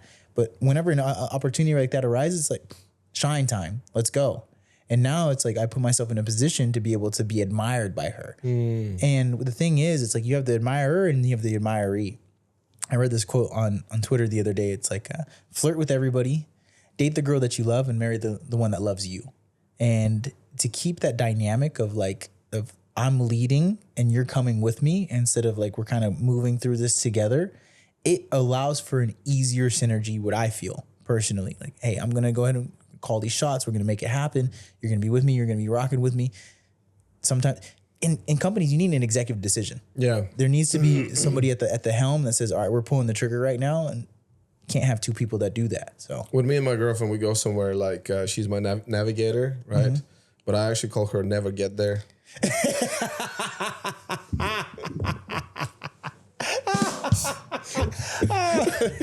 Oh, that's good. And we came up with this while we were on the bike, and she's like, "You're not a navigator. You just never get there." Oh man, I remember driving through the jungles of Tulum with my girl at the time, and she like missed the direction. I was like, "All right, it's fine. Like, I'll turn around. It's don't even worry about it." I like that. I like it when she messes up, because if she was right 100% of the time, she would not need me. She'd be a man, So also, like as you were talking about all this, like signs behind the dating, like this age, how the fuck people did this 200 years ago, bro? I know how. without any of this knowledge. Like they were just barely surviving through the wars. There's nothing to eat. And they're like, oh, I have a man now. So they would look at the man like, and that in those days, they would definitely look at the man as a protector, someone who would take care of a household. Like, you know, like my dad grew up in a farm and whatever. Like, so the man was the man that was like fucking doing the plumbing, doing all of that shit. And nowadays, this is the man talking about like, well, listen, so we do this. It's just like such a different dynamic. What used to be, you know, building a family and have kids and whatever. It's so interesting. And it's like, when was that point where, oh, open relationships is okay? Then you just like, oh, you just fuck around. You have kids with this one. You have kids with this one. You have kids, and you never would have a good name. You were like, or you take care of everyone, and then you have a good name, I guess. Yeah. Yeah, so there's Andrew Tate talks about it in societies where they're closer to the poverty line or like closer to survival. Those gender roles are really well defined. Like, I mean, fucking Colombia or, you know, places where it's developing countries, because we can't say third world country anymore. I don't know when the fuck that changed. All right. Everyone knows what he's saying. Yeah. I'm developing fucking country. Yeah, you're not allowed to say Latinas anymore, so you say Hispanic. But that's you're not allowed to say dwarf. You have to say little people. Yeah. Developing fucking country. When you're in a developing fucking country. But everyone knows what we're talking about. Yeah. Thank God the retard is back. Was retard back? Yeah, retard is back. Retard's back? Yeah. Thank goodness, man. Thank fucking So finally God. we can talk about each other. And I want to do a comedy bit about this, but do you know what in Italian ritardo means? No. Late. Retardo means You're okay. ritardo. And so that's why I used it all the time, not because I want to insult anyone. I would just say you late. Dude, so get this. My grandma. Or you slow. Yeah, exactly. Retardo. Come on, pick it up. So I'm gonna give myself a pass to talk about this because my grandma fostered. She had one of the biggest special needs homes in Southern California. She fostered hundreds upon hundreds of special needs, from Down syndrome, German measles, autism, high functioning, low functioning. That's amazing. Angel of a human being. And my dad grew up like, you know, all around this, inside of this home. And he's like, bro, motherfucker's retarded. Like, it's not. Fuck the social science behind it. Like if I leave the house and they're in there, their house is gonna burn down because they're retarded. It's the word doesn't change the fucking the signification behind it. It's all about that sensitivity about like what is word like. Oh, it hurts my feelings and stuff. And words can hurt. It's just like, you know, listen. Unfortunately, this is what America got us. You know, like you hurt my feelings with all that. And it's funny because I'm representing Eastern Europe, and whenever we hear the first world countries' problems, we just look at each other. What the fuck? It's like, are you serious? It's like you need a litter box in a toilet because one of the kids identifies themselves as a fucking kitten, and you just go with it. Like in Latvia, you're just gonna slap and you go fuck off. You know, it's and everyone lives their lives. You know, it's crazy. Some of the shit where we see, it's like. And it was interesting because like when we just got out of the Soviet Union, which is like fucking horrible, right? Like people were disappearing and like people get tortured and all that kind of shit. And we looked at America like, wow, these guys have freedom, whatever. And then like look 20, 30 years later, like, oh, where did that freedom brought them? It's pretty insane. Think about it. And it's like, I really love what I'm a huge fan of Joe Rogan's. Hail Joe Rogan. About how he says the weak people hard people create easy times create weak people, and weak people create hard times, and continue just like this vicious circle goes around. And then the people who were tough and like who came from the baby boomers and the wars, like they were like, oh, we need something easier and better for our like offsprings and whatever. And then you have all the easy and better, and then look what the easy and better gets you. So exactly. There's a book by Ray Dalio, Principles, and it talks about kind of like that economic cycle and where China is in relation to the United States. Like the United States has been at the top for so long that there's been a lot of oversights and little errors that have compounded tremendously to now where China is becoming like the forefront leader, and they're technologically AI, everything, like because we're over here fucking fighting about, you know, bullshit. Yeah. Straight bullshit. They have no. It's crazy. They ain't talking about that in China. They ain't worried about you know, kids in a litter box over in China. No, they're teaching. And they were talking about that, those theories, those concepts that's actually somehow orchestrated by them. Like, and there's a certain things where they're fed by TikTok and stuff like that, but they would never show in China. And it makes sense. Like if they actually have the contest between countries and between like what's going to happen in the future, that makes total sense. Yeah, it's social programming. Like I talked a little bit about it at the beginning of the podcast, but like America's been bought out. America's been sold to the highest bidder, and we're just imploding from the inside out. Like if you look at the political structure, especially in California, where autism rates are at all-time highs because of the vaccines that are being flushed down people's throats. And you take a look at, the colored hair phenomenon. I'm from California. California, we're the epicenter of this right now. And the people that are profiting off of it, it's like, oh, we got shammed. We got fucking scammed, sold. Like this is cooked. It's cooked. People are struggling to buy groceries, but we're still fighting about, who's using what bathroom. It's nuts. And like one of the craziest ones, I would see that then if you steal stuff from the shop and it doesn't exceed a $900 value, they can't arrest you. So they recently changed that back. I think it's like $400 or something like that. But much better. Yeah, much better.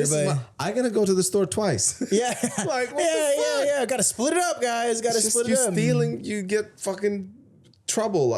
It doesn't make sense. Yeah, it's an interesting concept to see. Like, like whole store chains of pharmacies, like Walgreens. It's a big pharmacy in the United States. They had to shut down multiple California locations because theft was just so rampant. And now you have necessities like underwear behind glass walls. It's because people just keep stealing it, and there's no social repercussions. There's no criminal repercussions for it. It's like, okay, if you steal, you're gonna get a ticket, and then if you don't pay that ticket, well, then you go to jail for a day, and then you're out the next day. It's like, what? Why even would I? You would think that the society should be smarter. Why does it look like society is getting stupider? Because we got sold out. Because somebody at the top sold a ticket for $200 million. Let the Chinese CCP come in, start reformulating everything, and it's like, okay, if you want to defeat a nation from the inside out, you start at the top. You start enacting in laws, do it legally, and then you go ahead and call it a day. And then whatever economic power that country had before, whatever influence that country had before, they're so busy fighting against themselves that they're losing day in and day out. So yeah, we got sold. The United States, and it's so funny because it's a grand awakening happening in the United States right now. But really? Yeah, it's like somebody talked about it, like, oh yeah, the best way to like conquer the United States is just leave the United States. Like as an American citizen, it's like we're not moving in the route and the path that's actually going to be beneficial for anybody. And also, the only way to stop paying tax in America is to evoke your citizenship. Your citizenship, yeah. So it's like crazy is that? I haven't lived in the United States for 5 years and I still pay American taxes. Yeah, like I have a discount because I spend more than 330 days outside of the United States.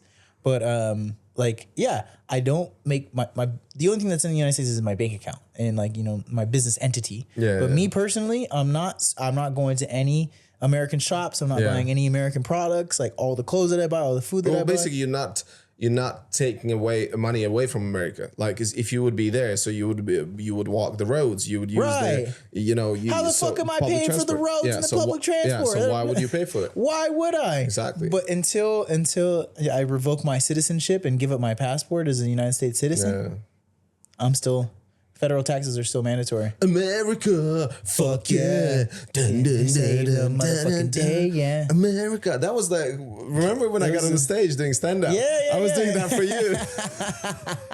Because you were the only, because I think it was Fritz who was like, who's American here? You were the only one. Okay, let's have another break. Blah, blah, blah. Renars podcast. We're back, and this is the fun part where we dress up a little bit. Tristan it's amazing. You're outdoing me. I don't know, man. You look like a Becker. What is it? What's going on? So now we're gonna have a really serious conversation. Yeah, I wish my voice sounded like this all the time. This is great. This is fucking awesome. I think you're like the biggest fan of my equipment. Yo, this is dope. None pun intended. It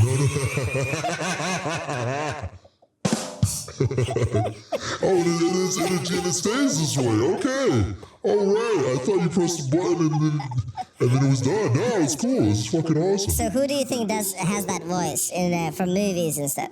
Oh my god. I've never heard my voice like this. This reminds me of you know Power Rangers? Yeah. What's the guy in the tube's name? I don't know. Is it the bad guy? No. It's Zor something. I don't know. How about try Transformers?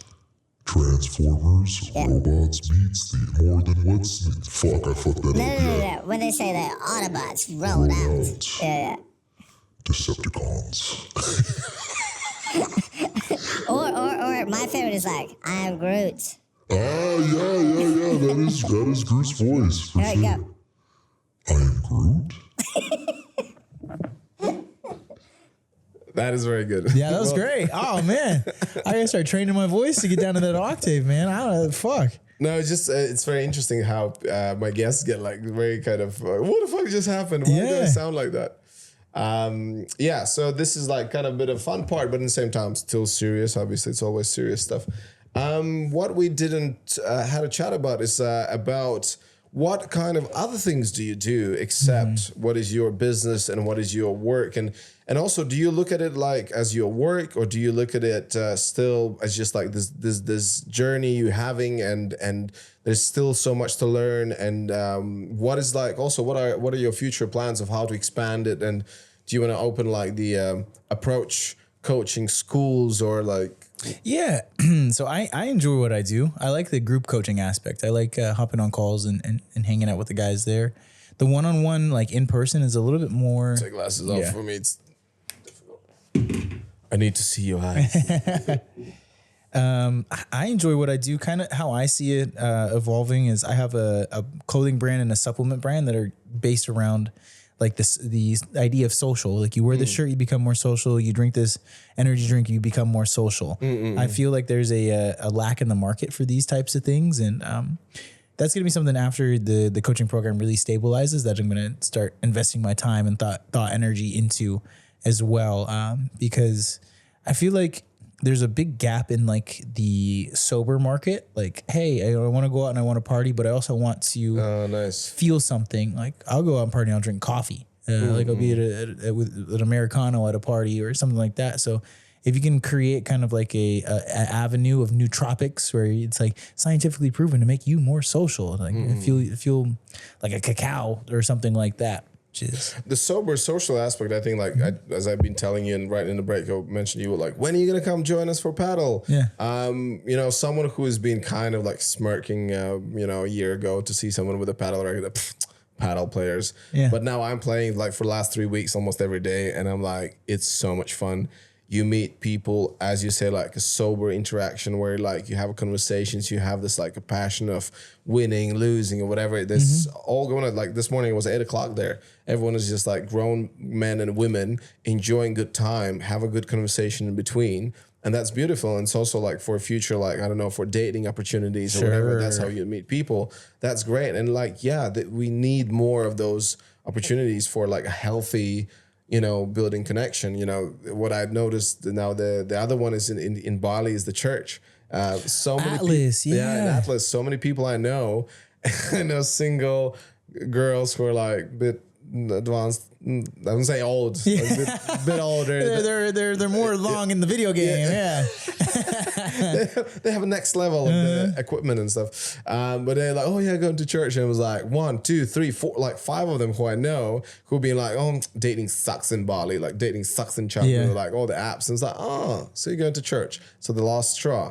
The final frontier, baby. This is the last end zone. If I can't find him here, I'm not going to find him anywhere. But jokes aside, I think it is great, you know, that people can actually go and you know, meet other people in that way. Yeah, I like you spoke about, it's like doing more activities. Dude, it's impossible to not get laid if you're not like outside doing stuff, talking to people in these type of group elements. I say for guys, if you want to hook up with girls at the gym, start doing the Zumba classes, start doing the spinning classes, and it's an inevitability. Yeah, like you're becoming a part of the community, and guess what happens inside the community? People hook up with people inside of the community. It's community. That's what you do. But if you go to the gym and you're kind of like on the outside, the outskirts, doing your own thing, it's lone wolf. You're not going to be as social as you are. Zumba, spin, salsa class. Like if you fill your time slots instead of scrolling on your phone with being outside playing paddle, like it's a group sport. You can't play paddle solo. It's impossible. And you still win though. Yeah. Like even though if you're not gonna meet the love of your life, but you meet other people. You meet like this is a great networking. Great, just chill there. Just pull down. Yeah, okay. It's fine. Okay. Yeah. True. Let's talk about books, movies, and people, Sure. and then maybe I'm gonna remember something else I want to talk about with you. Because like I remember I was like going through like, oh, I want to ask him this, this. Let me forget. Anyway, so when I ask you about your favorite people, you mentioned Will Smith.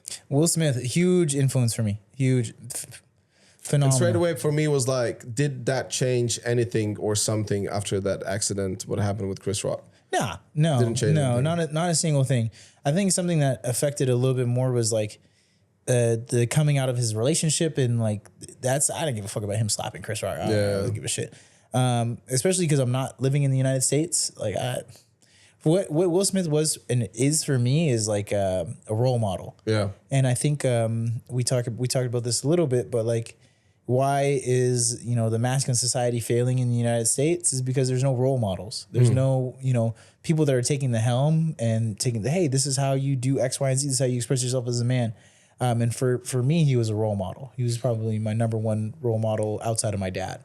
And crazy thing, I'm totally with you with this. Like I've been following Will Smith for so long, and like the films he's done, Pursuit of Happiness, the Legend, and like the other stuff he's done is just impeccable. And I remember I would be into like got in the rabbit hole of like listening his like what he's saying. Like one of the things what I loved him saying, like his grandma told him when he was like, oh, I don't know what I can do with my life, whatever. She was saying like, you need to find what is your best talent, what you can do, and with that talent you can help as many people as possible you can. That's your thing, because like so many people find themselves in that place. I don't know if you ever find yourself in a place where like, I don't know what I want to do with my life. Yeah. Like what am I gonna do?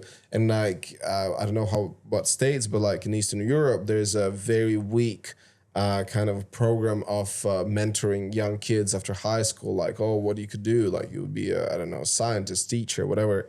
Very often they just go straight away to university, like I did, without knowing like what the fuck I want to do. Then mentorship and like someone like as you said, like Will Smith is a role model, definitely.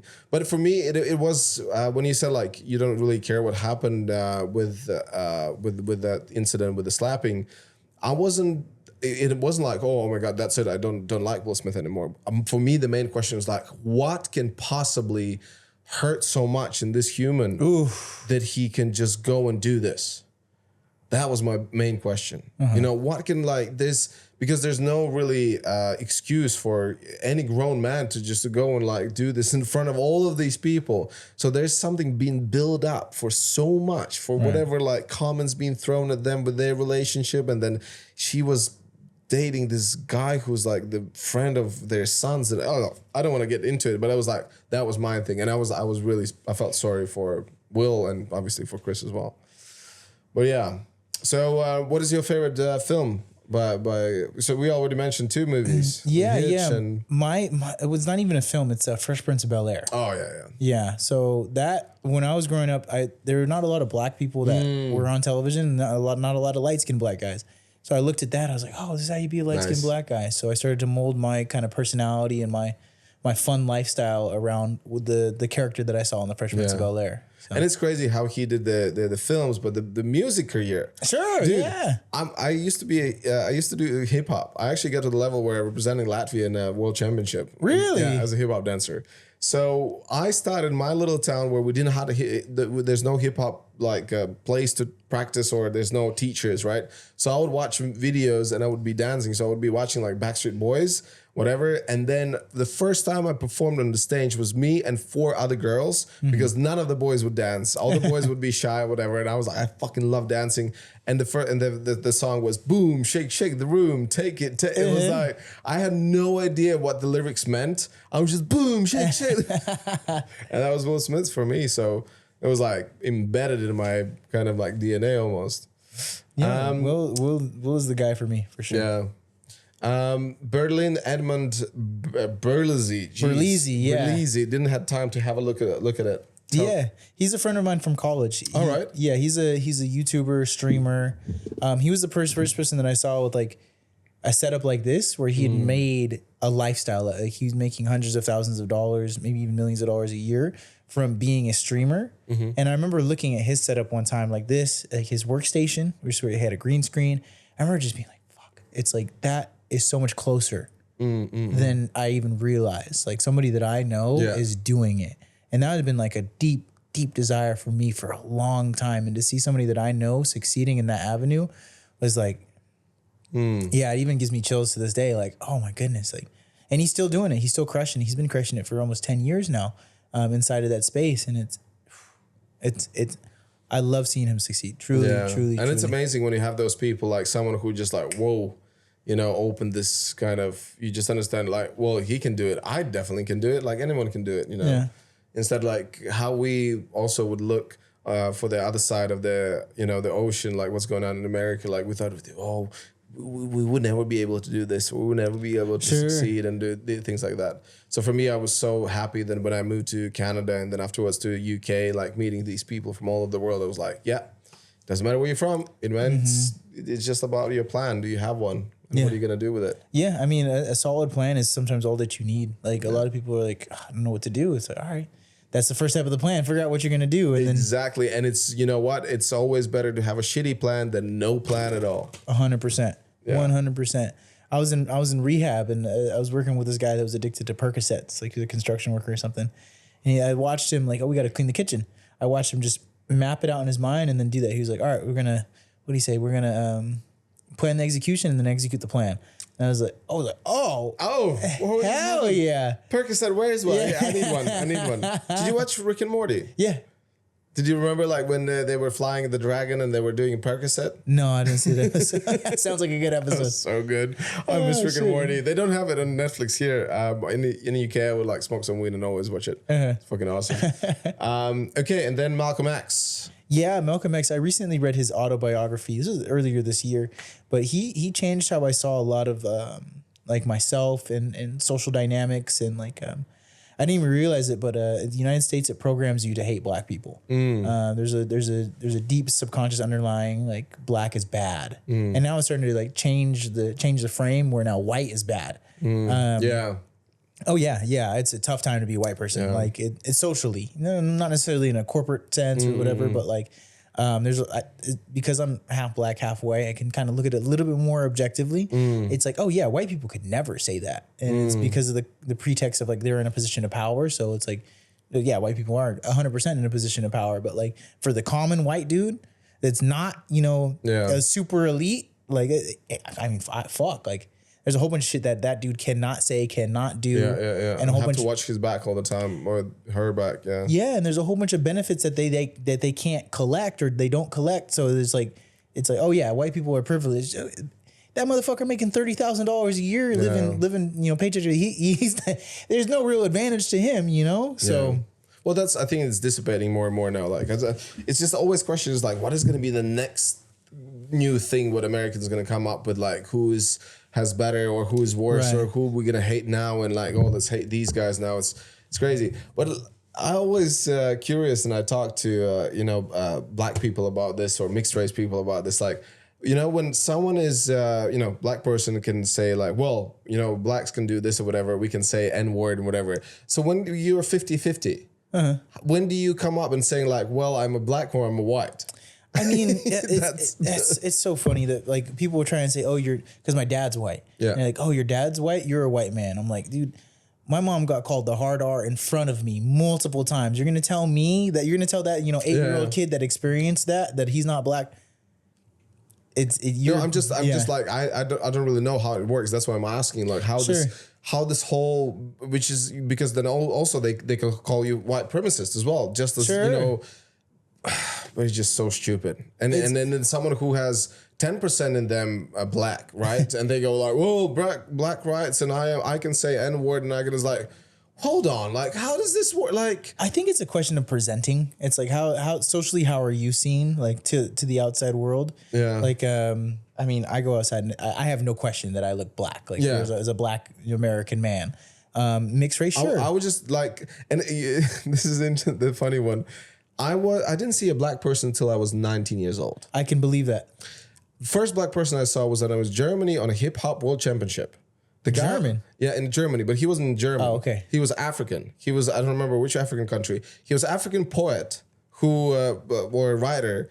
And you know what I did? I just went all at the side of the street and said hi to him. And 2 hours later, I was in his house eating sandwich. Oh. And it's not a euphemism for sucking his dick. Right. No, it's not. It's not. No, it's just literally just genuinely nice guy. We had a chat and I was like, I've never seen a black person. And I was just like talking, just curious. Like, and it's, I think it's for black people who grew up in States, and like, obviously you have white people there, and like you meet some Eastern European. I don't know, like how is that feeling, like how is it to deal with someone who never really interacted? Because like the way we look at black people, like I will say straight away, I grew up, I thought Michael Jordan is the god. I thought Will Smith is the best of the best. These are two movies. Yeah. Motorcycle Diaries. Yeah, it's a story of Che Guevara. Che Guevara, yeah, of course. Yeah, it's a story of how he went from Argentina and drove up all of South America and saw the injustices that were being done to the native people of like Peru and the lands of there by the colonizers. Serious movie. It's a really fun movie, but with really serious undertones, and tells the story of how Che Guevara became the I think the communist or socialist. Communist, I think that's what I remember. Like I never looked into it. You see, and this is the reason why I ask these questions, because I definitely would like to check out those books. Yeah, and you, someone who reads fucking a lot. Like I haven't followed you for a long time, but I see you always read. You wake up at 5 o'clock in the morning and shit. Is that your routine? So you wake up? Yeah. So my routine is like 5:30 right now. I'm getting up 5:30. I'll go ahead and hit the journal. And then I'll read a little bit. And then if I'm awake enough, then I'll meditate. But if I'm not awake enough, then I'll kind of just bullshit around until like 7:30. And then sometimes I might slip up and take like a little bit of nap until like 8. So you do take a nap? Sometimes, not all the time. But like, I think that waking up at that time is so important, because as you understand, the older that you get, the quicker days go. Yeah. Like it feels like days just fucking like, this podcast is going to be done. I'm going to do like 2 more activities and then Day's gone. So like waking up at that time allows me to actually have a full day. Yeah. And even if I touch the pillow, like, for 30 minutes after that, I'll go hit my personal training session at 9:30. So we back up at like 7:30, 8, get some breakfast or like kind of just drink some coffee, fuck around. 9:30, go hit the gym. And then at 10:30, the day is completely started at that point. Yeah. Whereas if I woke up at 9 and then went to the gym afterwards, it's like, there's a whole, I know. You know what I'm saying? What about, what time do you get to bed? Maybe around like 11:30, 12. So you don't sleep that much? I don't sleep super. That's where that like extra little nap will come in to kick boost it. Yeah, I stopped napping a while ago. Now I used to. I remember because I usually train a lot in the morning, and then I come home, I eat, and then I feel like I need a nap. Not anymore. Really? I didn't know what changed, but I remember I used to have such a crazy energy, like drops, that I was just like, I want to like turn the light off. Now I'm fine. And like listening also, the sleeping experts and stuff, they say like the napping, only if you do the ones about 30 minutes, 45 minutes, which is kind of like just like recharging your like brain or whatever. That's good. But as soon as it's longer, then it's not really. Yeah, my buddy Shiny speaks, he's a big peptides guy, but he speaks on the importance of having a sleep stack and a sleep cycle. Like, cause we talk about a morning routine, but like, if the morning is the most important, then the night before is, it's the precursor to it. Like, what was the quality of your sleep before? So right. Of course, it builds up. Yeah. It's like if you don't sleep properly for like one night, evening, you go out, you have to recover like next 3-4 days. Right. Absolutely. It's crazy. And how crazy is the whole idea that people need to sleep? That's, something that I think about all the time. What the fuck even is that? What is that? That's a cool. I think it's like a great equalizer.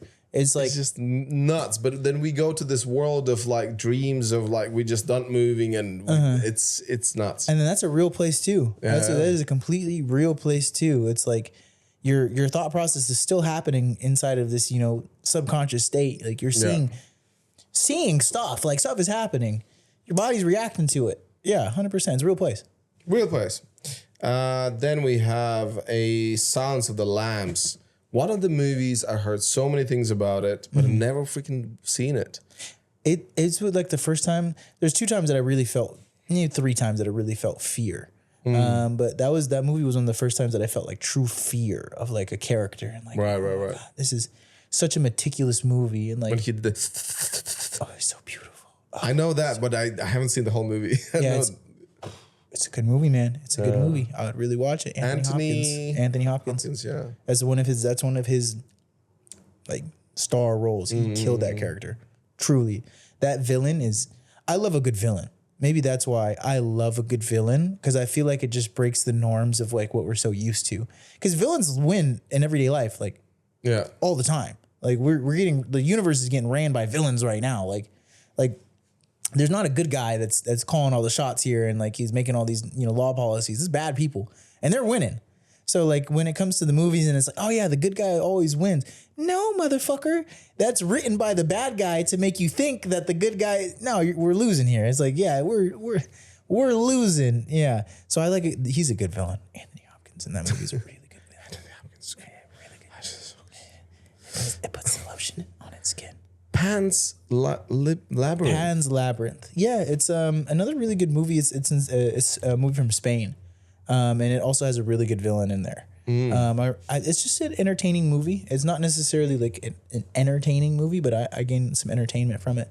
But there's a villain in that movie. He's like a general of the army, and they're fighting against like a rebellious regime. Yeah, and this is not like the main point of the movie, but every time I watch it with somebody, they're like, I fucking hate that guy. And I'm like, that means it's a good good the same thing with the Gladiator with the freaking Joaquin Phoenix. Yeah. When he plays, Yeah. When you can watch a movie and you hate someone so much, so bad. Yeah. Yes, it's like that's a well-written character done by the right person. Yeah. Yeah. I love that. That is it. So interesting when I think nowadays is way different, but back in the days, people really believed what they saw on TV, what they saw in the film. Fuck. Like a professional wrestling? Yeah. Yeah, they when I was a kid, I thought like, yeah, that guy's really an asshole like that. Like, I'll spit on him. Yeah, he's playing not good of a role that you really hate that guy. That guy. And like me working in the films now, for 10 years, like sometimes I meet those guys who usually play the assholes. They're like nicest guys ever. Sure. And you're like, damn it. Yeah, he's a fucking actor. He's a fucking actor. He's good at what he does. Damn. Power of Subconscious Mind. Yeah, by Dr. Joseph Murphy. It's a really good book. It gives like just a basic understanding of what the subconscious mind is and like how you can program it and how it's working for you or against you. It's always working for you. Subconscious mind is always working for you, but it's like a calculator. Whatever inputs you give it, it'll, put in the outputs. And sometimes we look through the lens of fear, and that's like, okay, you're putting in 2 + 2, but realistically you're jamming the divide button because of that fear. You're looking at it through that lens, and it's giving you a different output. But it's because your inputs are so messed up. So that book teaches you what the subconscious mind is, how you can use it. And it's not like a really in-depth advanced book, but it's just like a good fundamental, like, nice. I have this thing. Yeah. Fundamentals is very important. Outwitting the Devil. I think I heard of this one. Yeah, that's by Napoleon Hill. Yes. I listened to the audio version of it. Yeah. Yeah. Outwitting the Devil. Really good book on discipline. Yeah. Really good book on understanding like the factors that are in play against you, and like the devil wants you to be addicted to alcohol and lustrous sex and nicotine and tobacco, and it's like when your mind is fragmented or drifting, you're way more susceptible to being collected, like your soul being collected by the devil. And the only people that break this are the people that are thinkers, the people that have thought. And Bob Proctor speaks about this, there's a difference between mental activity and thinking. Some people think the same thoughts, like they eat the same meals on repeat their entire lives, but they're not actually thinking. They're just replaying the same programs. It's like almost like autopilot turns on at some point. Yeah. And those 2 books go hand in hand together. The Power of Subconscious Mind and Outwitting the Devil. Those are fundamental books. Like those are definitely fundamental books. Nice. How to Win Friends and Influence People. I read that one a while ago. Also fundamental book for like communication and stuff like That's a good one. I like the fundamental. Have you ever heard about the 7 Habits of Highly Effective People? That book would be like number 5. Yeah, on the list, for me, that was one of the first, the very first self-development books, which wasn't even like as a self-development book, like per se, but it was about more like with the stories, what it was telling. It was the Paulo Coelho, The Alchemist. I think Alchemist was one of the first ones, which were kind of getting in the horizon of like these development books. But 7 Habits for me, I grew up in a Catholic religious environment, right? Not that it was my choice, Right. but it was like, I have to go to church every Sunday. I have to sing in a choir. I have to go say hi to the priest in a dark room. No, that didn't happen. Sure. But we would have 7 commandments, right? So if instead of 7 commandments, we would grow up with like 7 habits of highly effective people, how different would be society? How different would be the world? Being proactive, seeking to understand and then be understood. I mean, the proactive is the biggest one. How often people jump out and have the road rage and they just change their life, and that's like a very obvious, thing we see. But how many things we don't see? Like how many times like people break up with whatever, like they do say something, whatever, commit something to what they, because they mean reactive. Yeah. And actually one of my favorite ones is the balance between the four pillars. I think it was a 7th or 6th habit. It was one of the last ones about how your physicality, your mental state, your soul, like they all have to be like in this balance, because if you just think about chasing that dollar, other stuff goes out of the equilibrium and it just goes to shit. If you just like doing I need to do some pumping, then other things go down. Yeah. So no, that's cool stuff. Yeah, we're almost done, but the last thing. Do you have anything to say? Do you have anything to? This has been a real fun podcast. Fuck yeah, because it's all about America. Chris Tucker. Chris Tucker. Kevin Hart. Kevin Hart. So, and what I always ask my guests, I call it a bomb of wisdom. Yeah. So what would be your bomb of wisdom, a younger version of yourself? Oh, my thing is if I could talk to 17-year-old me, it's get on YouTube. Make YouTube videos as much as frequent as possible. So wise. Yeah, I literally just do that. Like, dude, fuck college, fuck everything. Just make YouTube videos and you'll be all right. When you did college, do you think you did not learn anything what you could help you, like, or just socializing? Socializing, right? Yeah. You see, but that's the thing. Like, that's how I look on the college and school and all that. It allows us to understand how to deal with other kids. Yeah. Like that. Then it would be like, would you learn those things if you were just doing YouTube stuff? Probably you would, but in a different way. In a different light, yeah, for sure. But the type of YouTube videos that I was gonna make were like outside talking to people, like doing shit like that too, like pranks and shit. Yeah. So either way, just making yourself do even just on a more intrinsic level is like action. Take more action. Stop looking at your phone so much and start living life more and more and more. Because those seconds that you look at your phone, you're not gonna get back. Like the mindless entertainment, it's fucking gone. And I know, like, I get on it and I lose up my hour of my time. But what is it with the kids whose attention is even like it's like that's a devil you need to fight. There's some people that have not have lived without a phone, and it's their entire thought process. Like, so it's. Yeah, it's dude, tough. how cool would be? It would be amazing if we could go back to the times. I don't know if you ever maybe you've seen them in a museum or maybe in some old school houses somewhere, rotary phones. Yeah, I had one in my house. No. Yeah, I had one in my house. It was functional. That is really cool. Because I thought you're 10 years younger than me. Right? Yeah. I'm 41. So like we would have rotary phones, and then I love the idea of like you just like and then you go, fuck, I missed one. And again, boing, ink. Yeah, I forgot about that motherfucker. Yeah, you had to reset the line. Dude, absolute pleasure. Thank you so much for coming over. Really appreciate it. We have a good laugh. Where's that? No. I need this one. This is a little dance off. Hey.